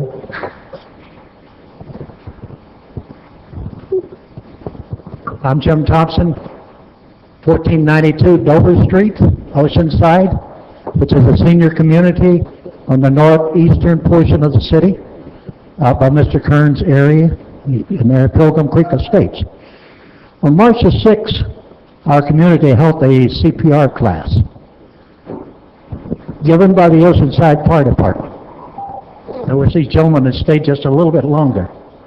But we had 7 Oceanside firefighters. In this senior community, we had 26 senior ladies in the class. There were mothers, grandmothers, and great-grandmothers. So you can understand what they wanted to do. They wanted to be the mother for all of these young firemen. So, anyway, these 7 firemen put on an outstanding class. They were friendly, they were patient, and they were professional in there. If you remember Clint Eastwood in his Dirty Harry movies, Make My Day, well, believe me, these 7 firemen made those ladies' day. So, on a more serious note, though, there's a lot of us in this community that know we're on our final stop on this journey of life. And it's a comforting thought to know that we have such people as Jeremy Bryant and his firefighters who gave up their time on their day off to come teach us CPR. So we would appreciate it if you would pass to them our sincere appreciation for their work, and thank you, City Council, for the work that you've done. And it shows tonight that with 7 people that you've just recently hired, you're keeping up the tradition of the fire department. Thank you. Thank you, and the battalion chiefs back there. That's their boss. Thank you, Chief. They did a great job. Thank you, sir. That's very nice of you. Next, we have Kim Schreiber.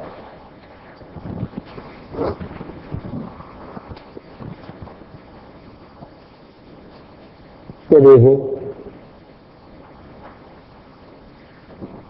Good evening. I'm Kim. Could you adjust the mic for yourself? That way with everybody at home over I'm Kim Trevor. I live here in downtown Oceanside, and I just have to say, again, how appalled, how saddened I am, and how embarrassed I am about the fact that we allowed Oceanside Puppy to open in our community. They've been ran out of San Diego. This is a trend nationwide that these puppy mill ran stores are being shut down. And that's being progressive. Yet, we seem to be going backward. And with all of the efforts as a taxpayer of this community, all the efforts that we're putting in to bring up our reputation and to beautify our city, we're having to support these poor animals who are, take the morals out of it. I mean, this is deplorable conditions, but then they come into our shelters, and then we're paying to take care of them after Salinas has made his money in the puppy mill store. We have enough of an issue with our own strays and things like that. Why do we need out-of-state puppy mill for-profit animals coming into our city and then, again, flooding our shelters?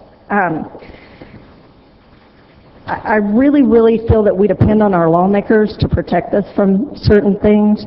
And I just want to say, as a voting citizen, we do remember Council Member Kern and Phelan, who voted to keep this in our city, and every measure that I can take to get voters to vote in the progressive manner I will do, including myself. So just wanted to make that statement, be heard again, and I thank you for your time. Thank you, ma'am. Don't love of all the puppies that are in the store. Ma'am, I'm not going to be rude. Could you move up to the mic? I didn't hear a word you said, and that's what it's for. I want to be able to hear you. I just wanted to make the point that these are the parents of the puppies who are in Mr. Salinas' store. These are actual photographs taken from the inspection reports from the USDA inspectors. Thank you very much. Next, we have Scott Sterling.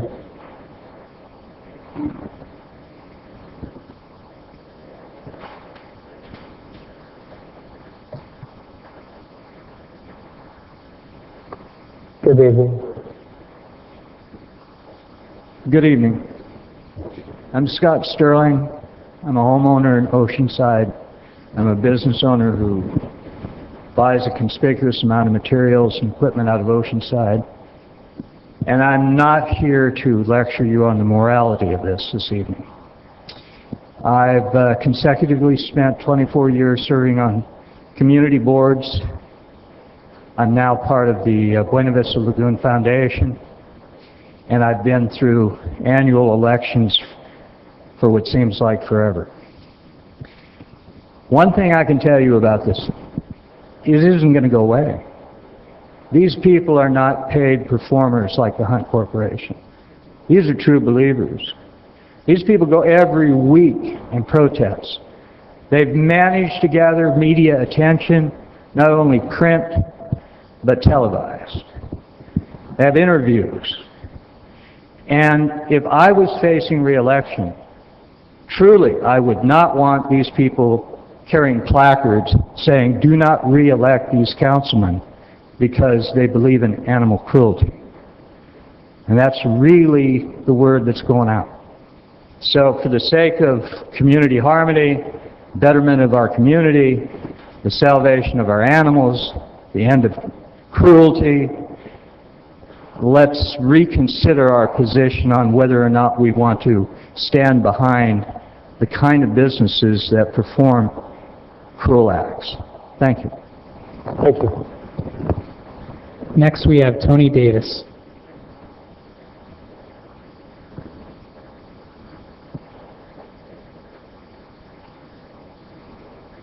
Good evening. Dude, I get the light. Okay. I'm a local citizen. Currently, I have a son that plays water polo. He also swims for El Camino. I have a daughter that swims in the local club.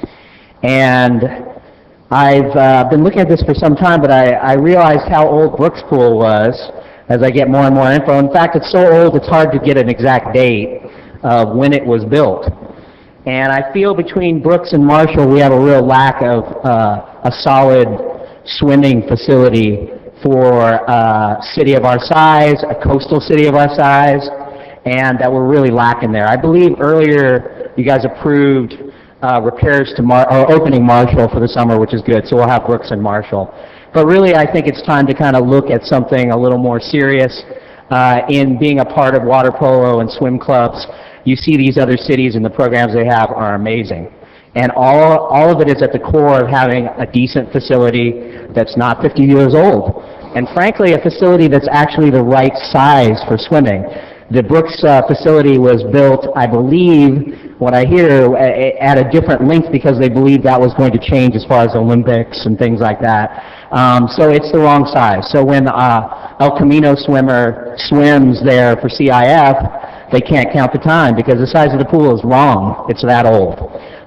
This is also inherent for Oceanside, also for their swim club and for the high school. So I just want to throw this out that there needs to be some consideration for a new facility. We should be a proud city. This is a coastal city. We really need something new and improved and start to look at that, whether it becomes at El Corazon or if we need to just improve Brooks. We need to get something more and we need to look at this. It seems like an issue that's worth pursuing, and these swim programs are very strong and bring about really great young citizens. So thank you. Thank you very much, sir. Next we have Garrett Rutz. Good evening. How's it going? I'm the head coach of the boys and girls water polo program at El Camino, and I run the Oceanside Water Polo Club. The thing I'd like to talk about is renovations being made at Brook Street and expansion of Brook Street. Brook Street is a pool that has been never, as Tony Davis said, up to any competition code. It's 33 1/3 yards long, which is 8 yards too long for a competition pool. Because of this, we can't host any sanctioned events, and we can't have any outside tournaments that could bring the city revenue and the program's revenue as well. CIF doesn't recognize it for water polo, and we can't play our home playoff game, and we've earned that right. In addition to this, the status of the existing buildings, pool deck, and pool filtration systems are decades outdated. The original lifeguard building has been infested with termites and other bugs. The storage area for the clubs has become moldy and is largely overcrowded due because our programs are growing. The pool's filtration and heating systems have not been replaced and are continued waste of money for a relatively small body of water. The city is going to benefit in several ways. First, it will show the residents how important our facilities are in Oceanside. Second, it's going to create an image needed to show how strong the city of Oceanside is as new businesses start coming here. Thirdly, it's a better use of space to have a 16-lane competition pool to allow for multiple programs to practice at once, creating a better stream of revenue for the city with no added staff to what is already being done now. In addition to this, rather than a 5-hour swim block devoted for high school swim season, both teams would have the potential to practice side by side, saving the city money once again. In addition to saving money by combining the practices, you've now opened up more hours in the evening to be rented to the pool, increasing the revenue once again. And then fourth, and I think the most important, is a new filtration and heating system that runs more efficiently will save the city money month to month. And that's increasing the body of water as well, having more water for more programs. The club and high school programs will benefit in several ways. With an expansion and more water available, the Oceanside Swim Club and Oceanside Water Polo Club will grow. As of right now, in the past 6 months, I've turned down 30 parents who want their 5 to 13-year-old kids to join our water polo club. I can't do it. There's no more pool time for it. I can only run a high school level program. With more program, again, comes more revenue for the city. I believe we need to look at the current cost of our filtration and heating system and how much we are spending, and then look how much a new filtration system will cost. If we have a bigger pool and it's still saving us money month to month, why is it not that why would we not expand it? It seems like it would be common sense. I thank you for your time, and I hope this can become part of an agenda and something we can really talk about. Thank you. Thank you, sir.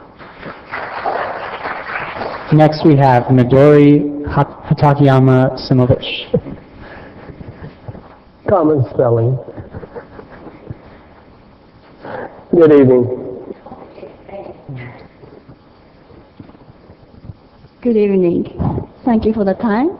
I'm a mother of a high school boy who also plays water polo and swimming. He also actually played soccer, and I have been a team manager for many, many years for Soccer Club of Oceanside. Now that my son is dedicated in swimming and water polo, I have become very dedicated in that field. I created non-profit organization to support those youth in aquatic programs, and I would like to just support two gentlemen just stood before me that we really need decent aquatic center, and Oceanside has actually El Camino High School has most students in its school in San Diego County. And we have another high school, Oceanside High School too. And those programs, that aquatic programs, are not doing very well because on top, first, they don't have swimming pool within their campus, but secondly, there isn't any decent swimming pool for them to practice and to be able to proud of it, to invite others to come for the competition. Any competition that is held at our home site is not counted as a point. So it is very sad when other schools from the other San Diego counties that comes to Oceanside and our home schools look at our pool and laugh about it. It is very sad. And also the fact that this tiny swimming pools that the two high school programs have to compete. So please consider having renovation or expansion or creating new aquatic center, just like Carlsbad. Thank you very much. Next we have Wayne Bowe McLeod. Good evening. Good evening, council members, mayor. Thank you so much for your time. My name is Wayne Bowe McLeod. I'm a citizen and a veteran and a father of 4 children. My daughter, I'm also the vice president of Oceanside Swim Club. We're a nonprofit club. I'm sure many of you know our club. It's very old. I'm a new member, and we're trying to make a lot of good changes as a nonprofit. We try to be very good stewards of our members' money, and we try to make sure that we get as many kids swimming as we possibly can. Beyond just learning to swim, we want our kids to be proficient and competitive swimmers. We want to be able to elevate them to become very competitive at the high school level so that we can go on and make Oceanside High School and El Camino High School proud. My daughter is a senior at El Camino High School. She's a swimmer. She's a water polo player. I'm told she's one of the best water polo goalies in San Diego County. Not so sure about that. I think she'd argue the point herself down. We have a need for a decent, clean, safe swimming facility. On the one end, I grew up poor, and I'm happy to have a pool. I'm very appreciative of the fact that this city spends money to maintain 2 pools. One of them is good enough. It really is. I'm very appreciative of Brook Street. That said, it's really sad. I'm sure you've heard this, but I wanted to make sure I make this as clear as possible. It's really sad when we grow up good swimmers in our program, and as soon as they get to the high school level, they look to go to Carlsbad or some other city. And we've got a lot of parents who spend a lot of gas money to go down to La Jolla, they go down to Carlsbad, they take their kids to other programs. It's a heartbreak. We've got great coaches. We've got really good water polo coaches, really good swim coaches, both in the club and in the high schools. And these guys and these women, they are raising up kids, they're training them well, they're getting them up to a very high level of competitiveness, only to see them go to other schools. It's because this pool is not the proper size. It is not something to be proud of. It is just a pool. And when you look at the facilities that are in other cities, it's a huge draw. And I think it's something that will benefit the city in the long run, and I think it will definitely make it more attractive for both citizens and for businesses if we have a decent pool and a decent competitive facility. Thank you so much for your time. Thank you, sir. No more public on this item. If I may, ladies and gentlemen, some of the speakers have just finished, Your item's not on the agenda, so we usually don't respond to you because we don't. But basically, I want you to know a couple of things. Every meeting we generally have somebody within the city asking for money for something. I understand it's been some tough years for everybody, including the school district. However, pools for high school sports usually come from the high school districts. Oceanside, Carlsbad, they should supply the things that are necessary for their sports, not necessarily the city of Oceanside. You're right about the two pools that are here. If somebody like me was in there as a child, you know it's an old pool. And I understand that, and it's sad for that. I want you to know that we didn't promise anything to you tonight, but I'll let you know this. In the past, we've been contacted by the Unified School District, Maricosta College, to have some sort of joint facility. That means everybody's got to kick in after the economy. We don't see that right now, number one. Number two, I won't put the pressure on the city manager, but we've had people here recently trying to put in an aquatic center that's nationwide, and maybe even a hotel with it. They've been looking at a different location in Oceanside. That's everything from swimming and diving and everything you need. Again, that comes into money aspect, and we have talked to people about that, so we haven't forgot. It's just that we got somebody who wants to partnership with us and spend a lot of money. So I know for a fact that we've been talking to people about it. It's just not at that point right now. And that's the only two pools we have, unless your schools and your school districts want to kick in and build the pools for their high school sports. We've done it here in town for 2 ones. You're not happy because they're old and they're not the right size. Even when I went to school, they weren't the right sizes for the competition aspect of it. That's the only two we have now, and we know they're old, which we hear earlier. We were asking to have people kick in, and we reopened these two pools. One's been refurbished, the other one's going to be refurbished. You're right, that's all we have at this particular time, but your approaches probably should be at every part of the school district, the Maricosta College District Board, trying to come up with something that we all could probably get involved with for having something out there. Elkhorn Zone has always been the place we thought about. We'll see about that. And I just want you to know that without going into a long story about I wish we could, but we're not. Just give you some hints. We have been talking to people about it behind the scenes. Certainly we talk to people that want to build things here, but it all comes down to, as you know, money. And we hope that we'll have a partner sometime in the future, maybe be the schools or the colleges or out-of-state people who are interested in coming from Florida all the way out to California regarding somebody in a training camp for aquatics for almost Olympics. So we have been talking to people. Don't know where that'll go, but give you a little bit of an uplift that we've been talking to people. With that, unless the city manager wants to yell at me for bringing it up, he could say a few things. I did have a question. I'm sorry, I'm just going to hit your button here. Go ahead. Thank you. I just learned to swim. That was it. In high school, we had to actually pass the class to be able to swim. I don't know, I think they were worried about tsunamis and things. A swimming class, I don't know what real good that would have done, except we were also taught, you know, when we had the alarms to go under the desks and cover our heads, so that wouldn't have done a whole lot either. But what is, to get into my question, I don't understand, what is the regulation size again for competition? Okay.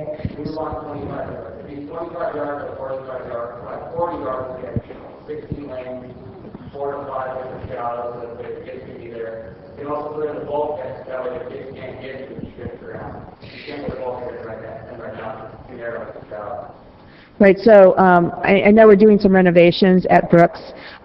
Would that even be possible there to be able to renovate it? It would not, right? The site is too small?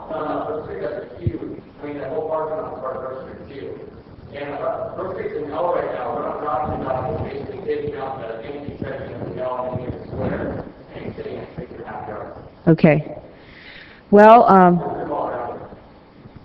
I know we have a wish list of capital improvement projects. We were, in fact, talking about what we would want to do in Oceanside, and this was not even something that was brought up at the time that we were discussing it. I'm certainly interested in this and would like to know what the cost would be. We talked about sand replenishment, we talked about the beach bathrooms, but I would like to... Way off the agenda. Excuse me, I'm talking about some future time, so excuse me. You're not the chair. Excuse me. Excuse me. Excuse me, we're off on items not on the agenda. I understand that. Wind it down, I appreciate it, but she's talking, she's got Yes, mine. I would like to have this item added, this is direction to staff, this item added to discussion about our capital improvement projects. Thank you. Thank you. Mr. Clerk, where are we? City manager's item? Yes, item number 28. Can we do item 28? That's with the city manager again and the finance director. Yes, item number 20 is quarterly budget update. Mr. Jepson, it's yours, and James, good seeing you. How are you tonight? I guess my role is to introduce James, but I we've just done that did. once before. We did that We're once good to before. go. There we James go. Riley, our finance director.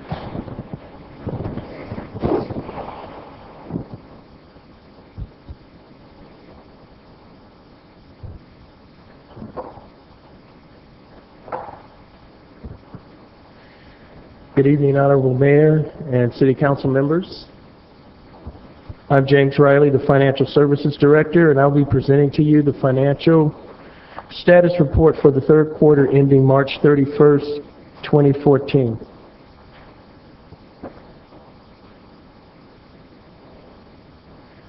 The action requested tonight is for the City Council to approve the recommended revenue and expenditure adjustments noted on Attachment A in the memorandum and as presented.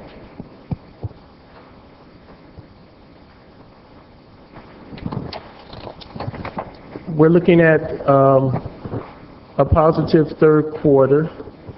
As you can see, our revenues on our amended budget here are $129,930,000. And what we've received to date actually is $80,800,000, which is about 64% of our amended budget. The next big item that we'll be receiving on our revenue will be property taxes that have come in the end of May, early June, and that should bring us up to our number on the revenues. On the expenditure side, we're showing the amended budget $124,896,000 with actual year-to-date of $93,200,000. Did I say 124,000? $124,896,000. Year-to-date $93,200,000. We're at 75% of our amended budget at this point.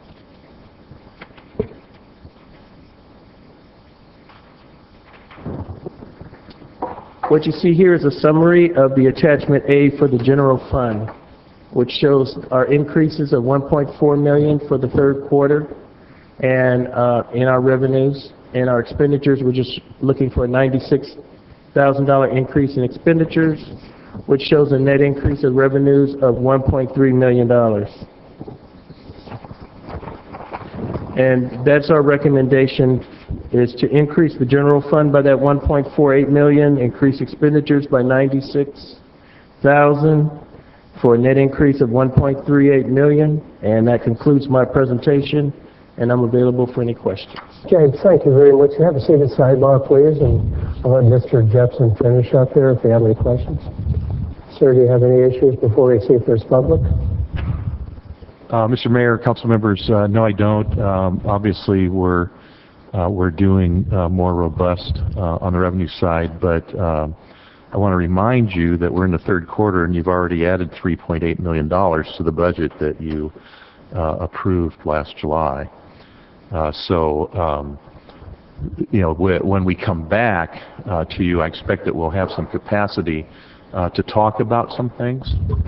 I don't know, at this point, I don't know how much that will be because we have to reconcile everything projected forward towards the end of the year.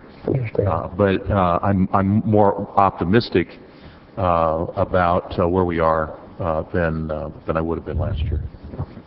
Thank you, sir. Mr. Clerk, do we have public? No public on the side. And then back to the council, Deputy Mayor Sanchez. Move approval. I'll second.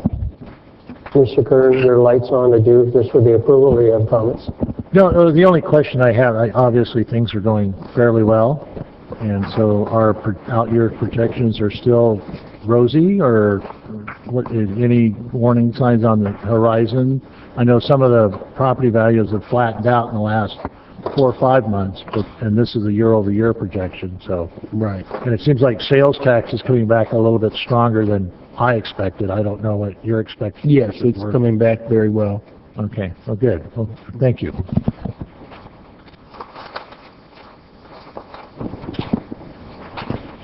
Yeah, I'm sorry, I was looking at Councilmember Feller, I'm sorry. James, I'm curious about property tax.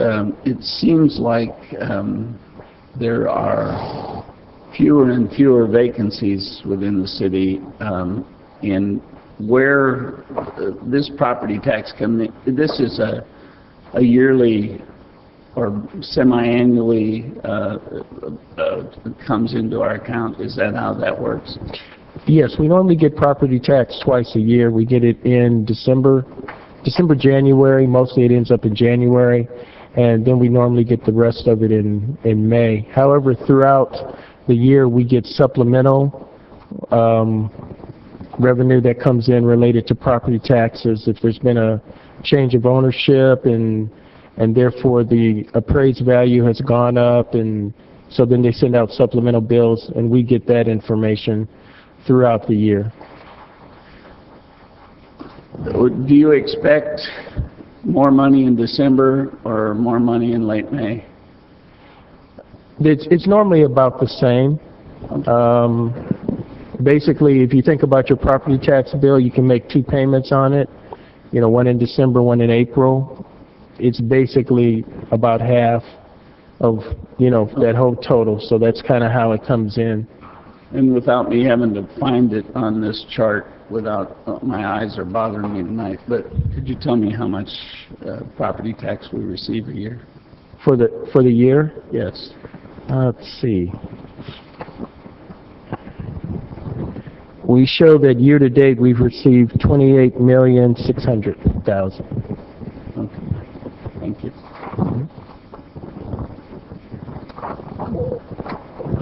Mr. Jetson, I appreciate that. Do you need anything more than that's information only, correct? You've taken action on this item, Mayor. We have There's a motion and a second. Yes. Okay, there's a second. Is there a motion and a second? Yes. Then please vote. I'm reading the material here, that's why I was... Motion approved 5-0. Thank you very much. Mr. Clerk, I was looking to see what I had and haven't done so far. Correct me if I'm wrong, but I would say council reports.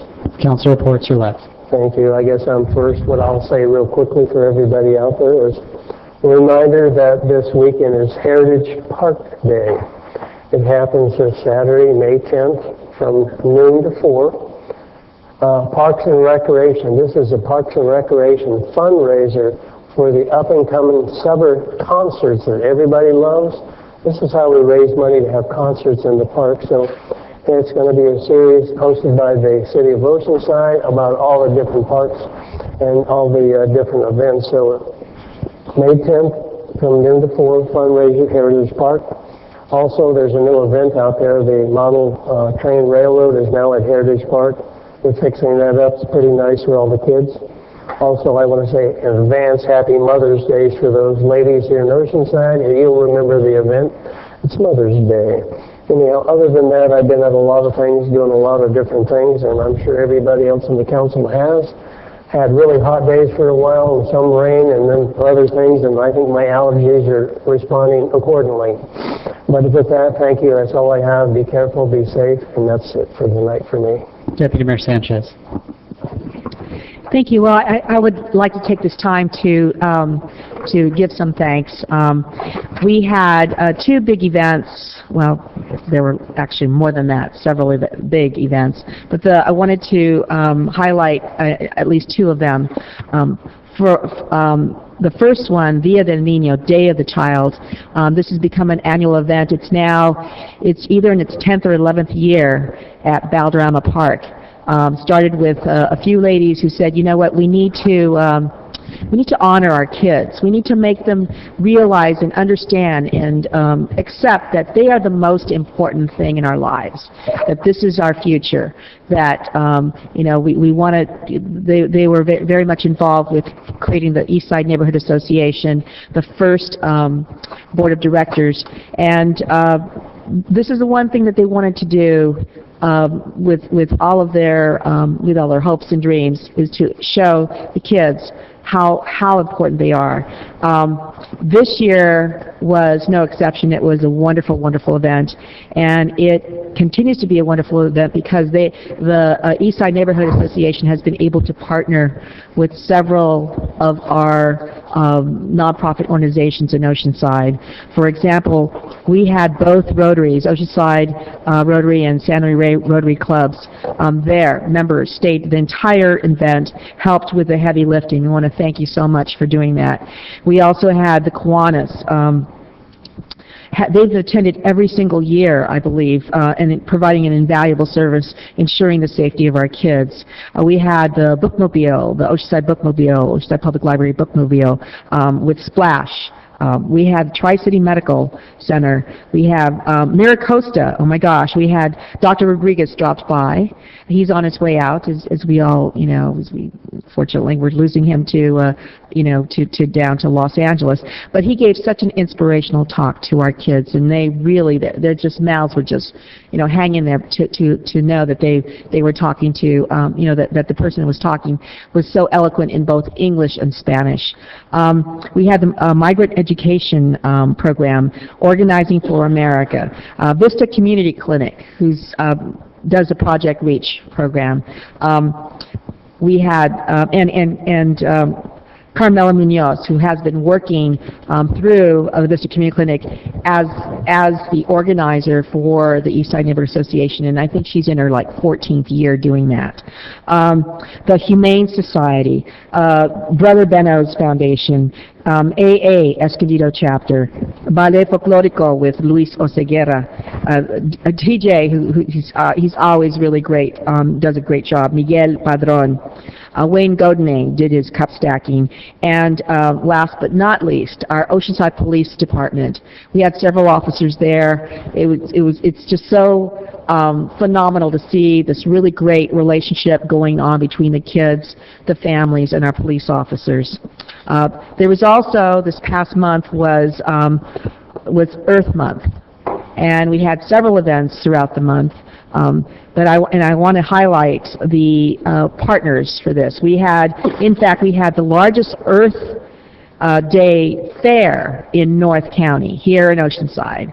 And our partners, Agri-Service, Assistance League of North Coast, Camp Stevens, Chevrolet All-Terrain, Coastal Music Studios, Eco-Rooted, Hydronautics, Main Street, Preserve Calavera, SDG&E, San Diego Hydroponics and Organics, SoCal Solar Inc., Upcycled Home and Garden, Waste Management, and the Star Theater.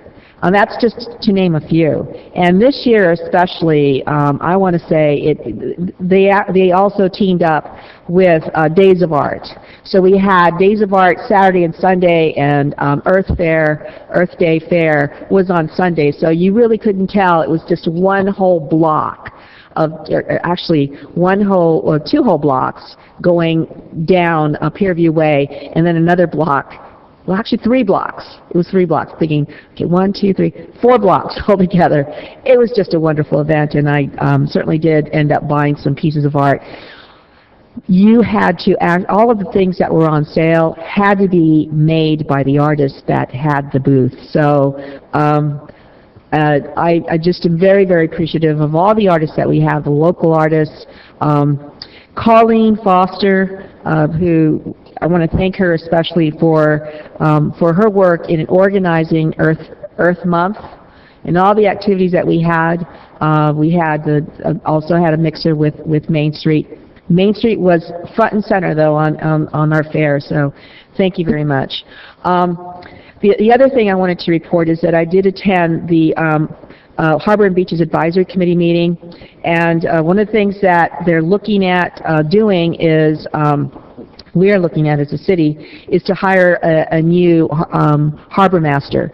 And so what was discussed and what is being recommended by the Harbor and Beaches Advisory Committee is that there be a panel, that they be included in along the panel, the interview panel. So we're really looking forward to new leadership in the harbor and beaches, and working together with all the folks that make up the harbor.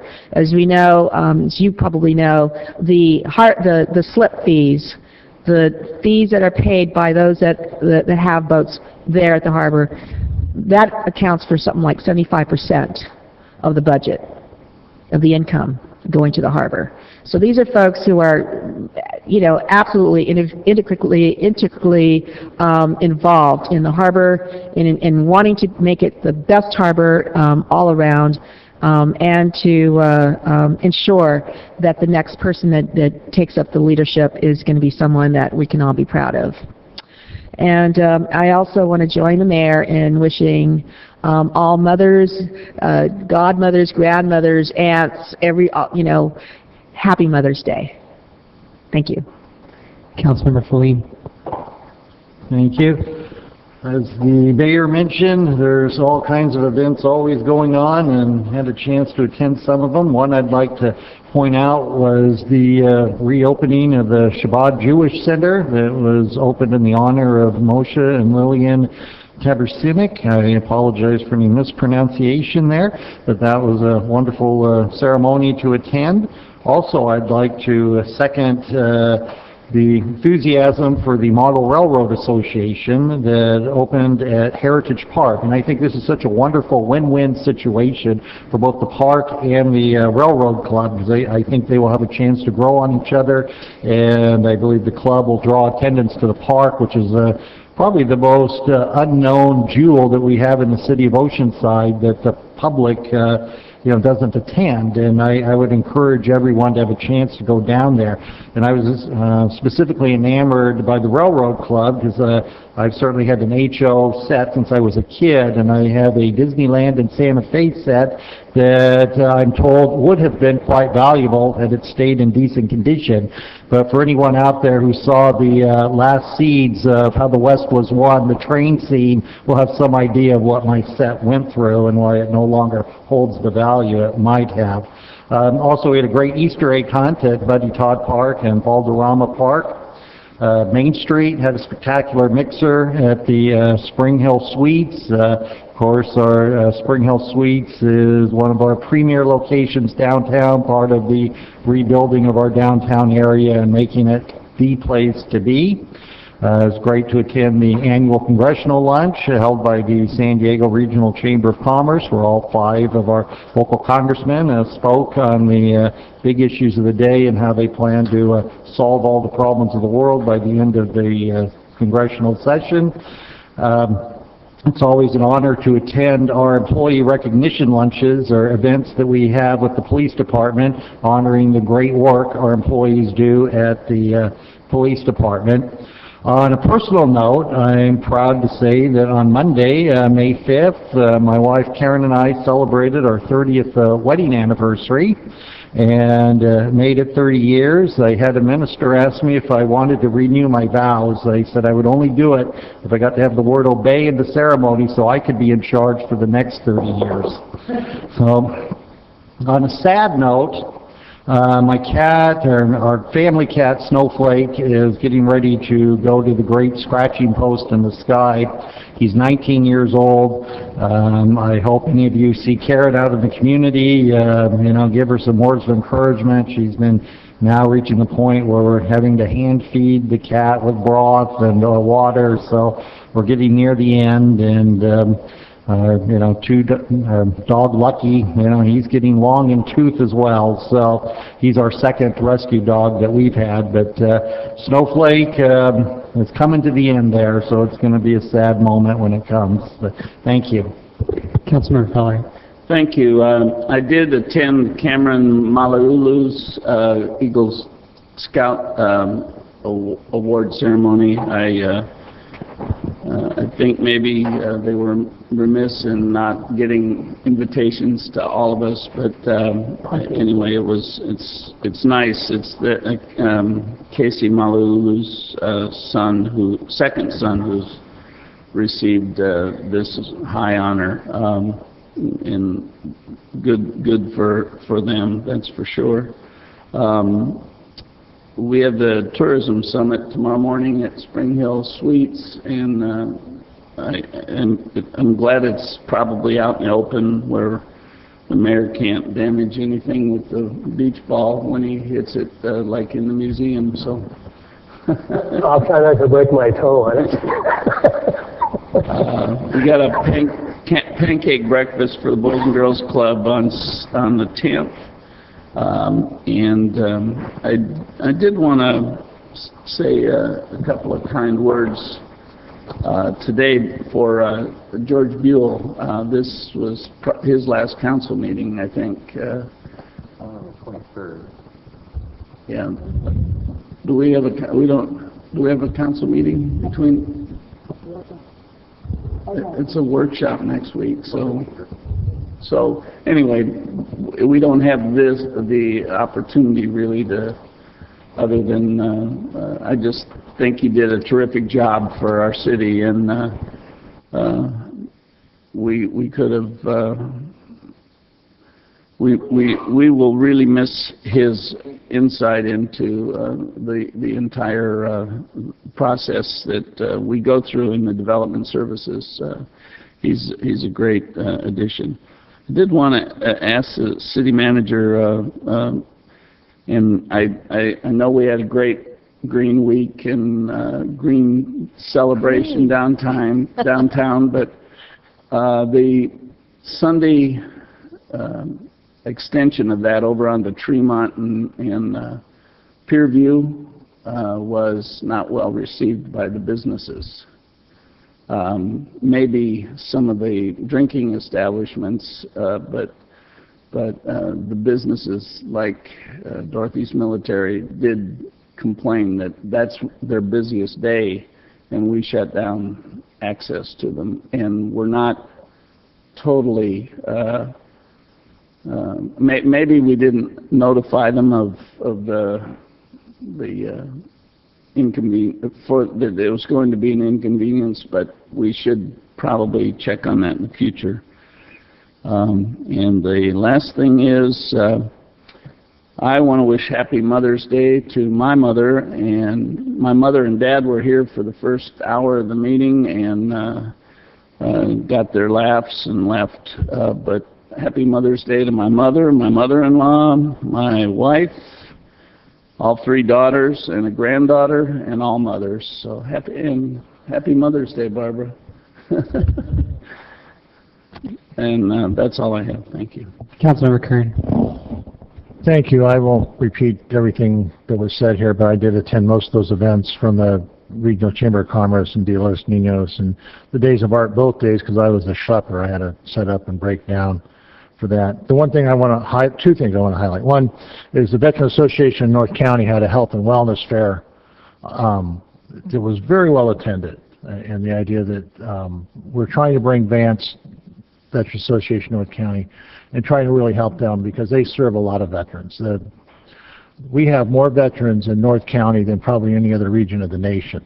So we need to really work on getting that Vance building completed and helping them service all those veterans, because it's a sorely needed service out there, because we had VA was there, CalVet was there, some of the other outreach communities were there to help the veterans, and so they had quite a few veterans there looking for services. And I guess every day now, since that building's been up there, they're getting a lot of walk-in veterans looking for assistance, food assistance, housing assistance, paperwork assistance to deal with the VA. I mean, I think that's probably one of the biggest things that they have, and to help them and help keep these veterans off the street. I think it's very important for us to reach out and help them. The Minga Fest, which I think the mayor was there, I think Jack was there. In fact, I know Jack was there because I took his drink coupons when he left. So but that was well attended. I think that was a good event for them. It was kind of an odd hour, but it was well attended. So it was a lot of fun and for that. And I would be remiss if I did not mention the high tea that the Friends of the Oceanside Public Library put on last Friday. We must have had 300 people there, maybe more. No, I did wear my apron, you know, as I did in years past. But it was a very good event, and I don't have the final numbers of what it raised for the library, but I think I mentioned last time that the library the Friends have given the library about $118,000 this last year. So they've done a tremendous job on their book sales, and the sales in the libraries, farmers market every week that they do book sales, and then I was helping them do the book sale at the Days of Art, which I think they made a little over $2,000 just selling books at 50 cents a piece or $1 a piece. So that was a lot of books that moved. But they really do a tremendous job in helping the library. I mean, I don't think our library would be as well received and highly regarded without all the Friends' money and time and effort. The only other thing, today I had the opportunity to go out to El Corazon to take a look at what's going on out there. I am just absolutely amazed at how, I was out there last month, and then this month, I went out there today, and how much they have done. You know, so the idea, it is basically flat up there now. They have their little reservoirs in, you know, they have to do some other grading on some other detention areas, and the parking lot has to be done. But they said, you know, next month they're going to release half of it to the city, and then in July the other half will be released. So I know there's been a lot of pressure there, and I just got to single out one person because I went out there talking to them how things are going, and they could not say enough good things about Abe Chen, who was our engineer on that project. I know we put a lot of pressure on Abe.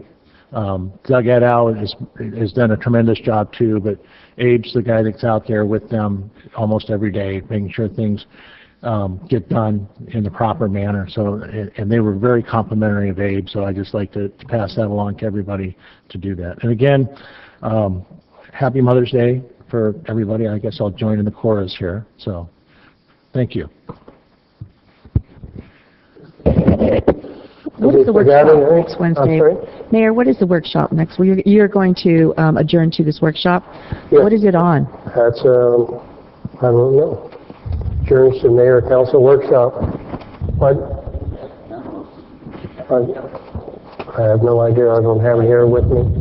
Mr. Mayor? Yes, sir. If you wouldn't mind, it is on 4 potential developments in Oceanside that would require zoning change. All 4 of them are asking for residential zoning. Oh, so this is commercially zoned land that where they want to flip it into residential. Well, some of it's zoned agriculture, some of it's zoned institutional, and they all are unique. The Planning Commission has heard this and made a recommendation to you, and all that stuff will be brought forward to you next week. So we're wherever you want to go with it, that's what it's worth. We're going to adjourn until Wednesday, May 14th at 2 p.m. Workshop. Thank you. That's all. Good night. Be safe.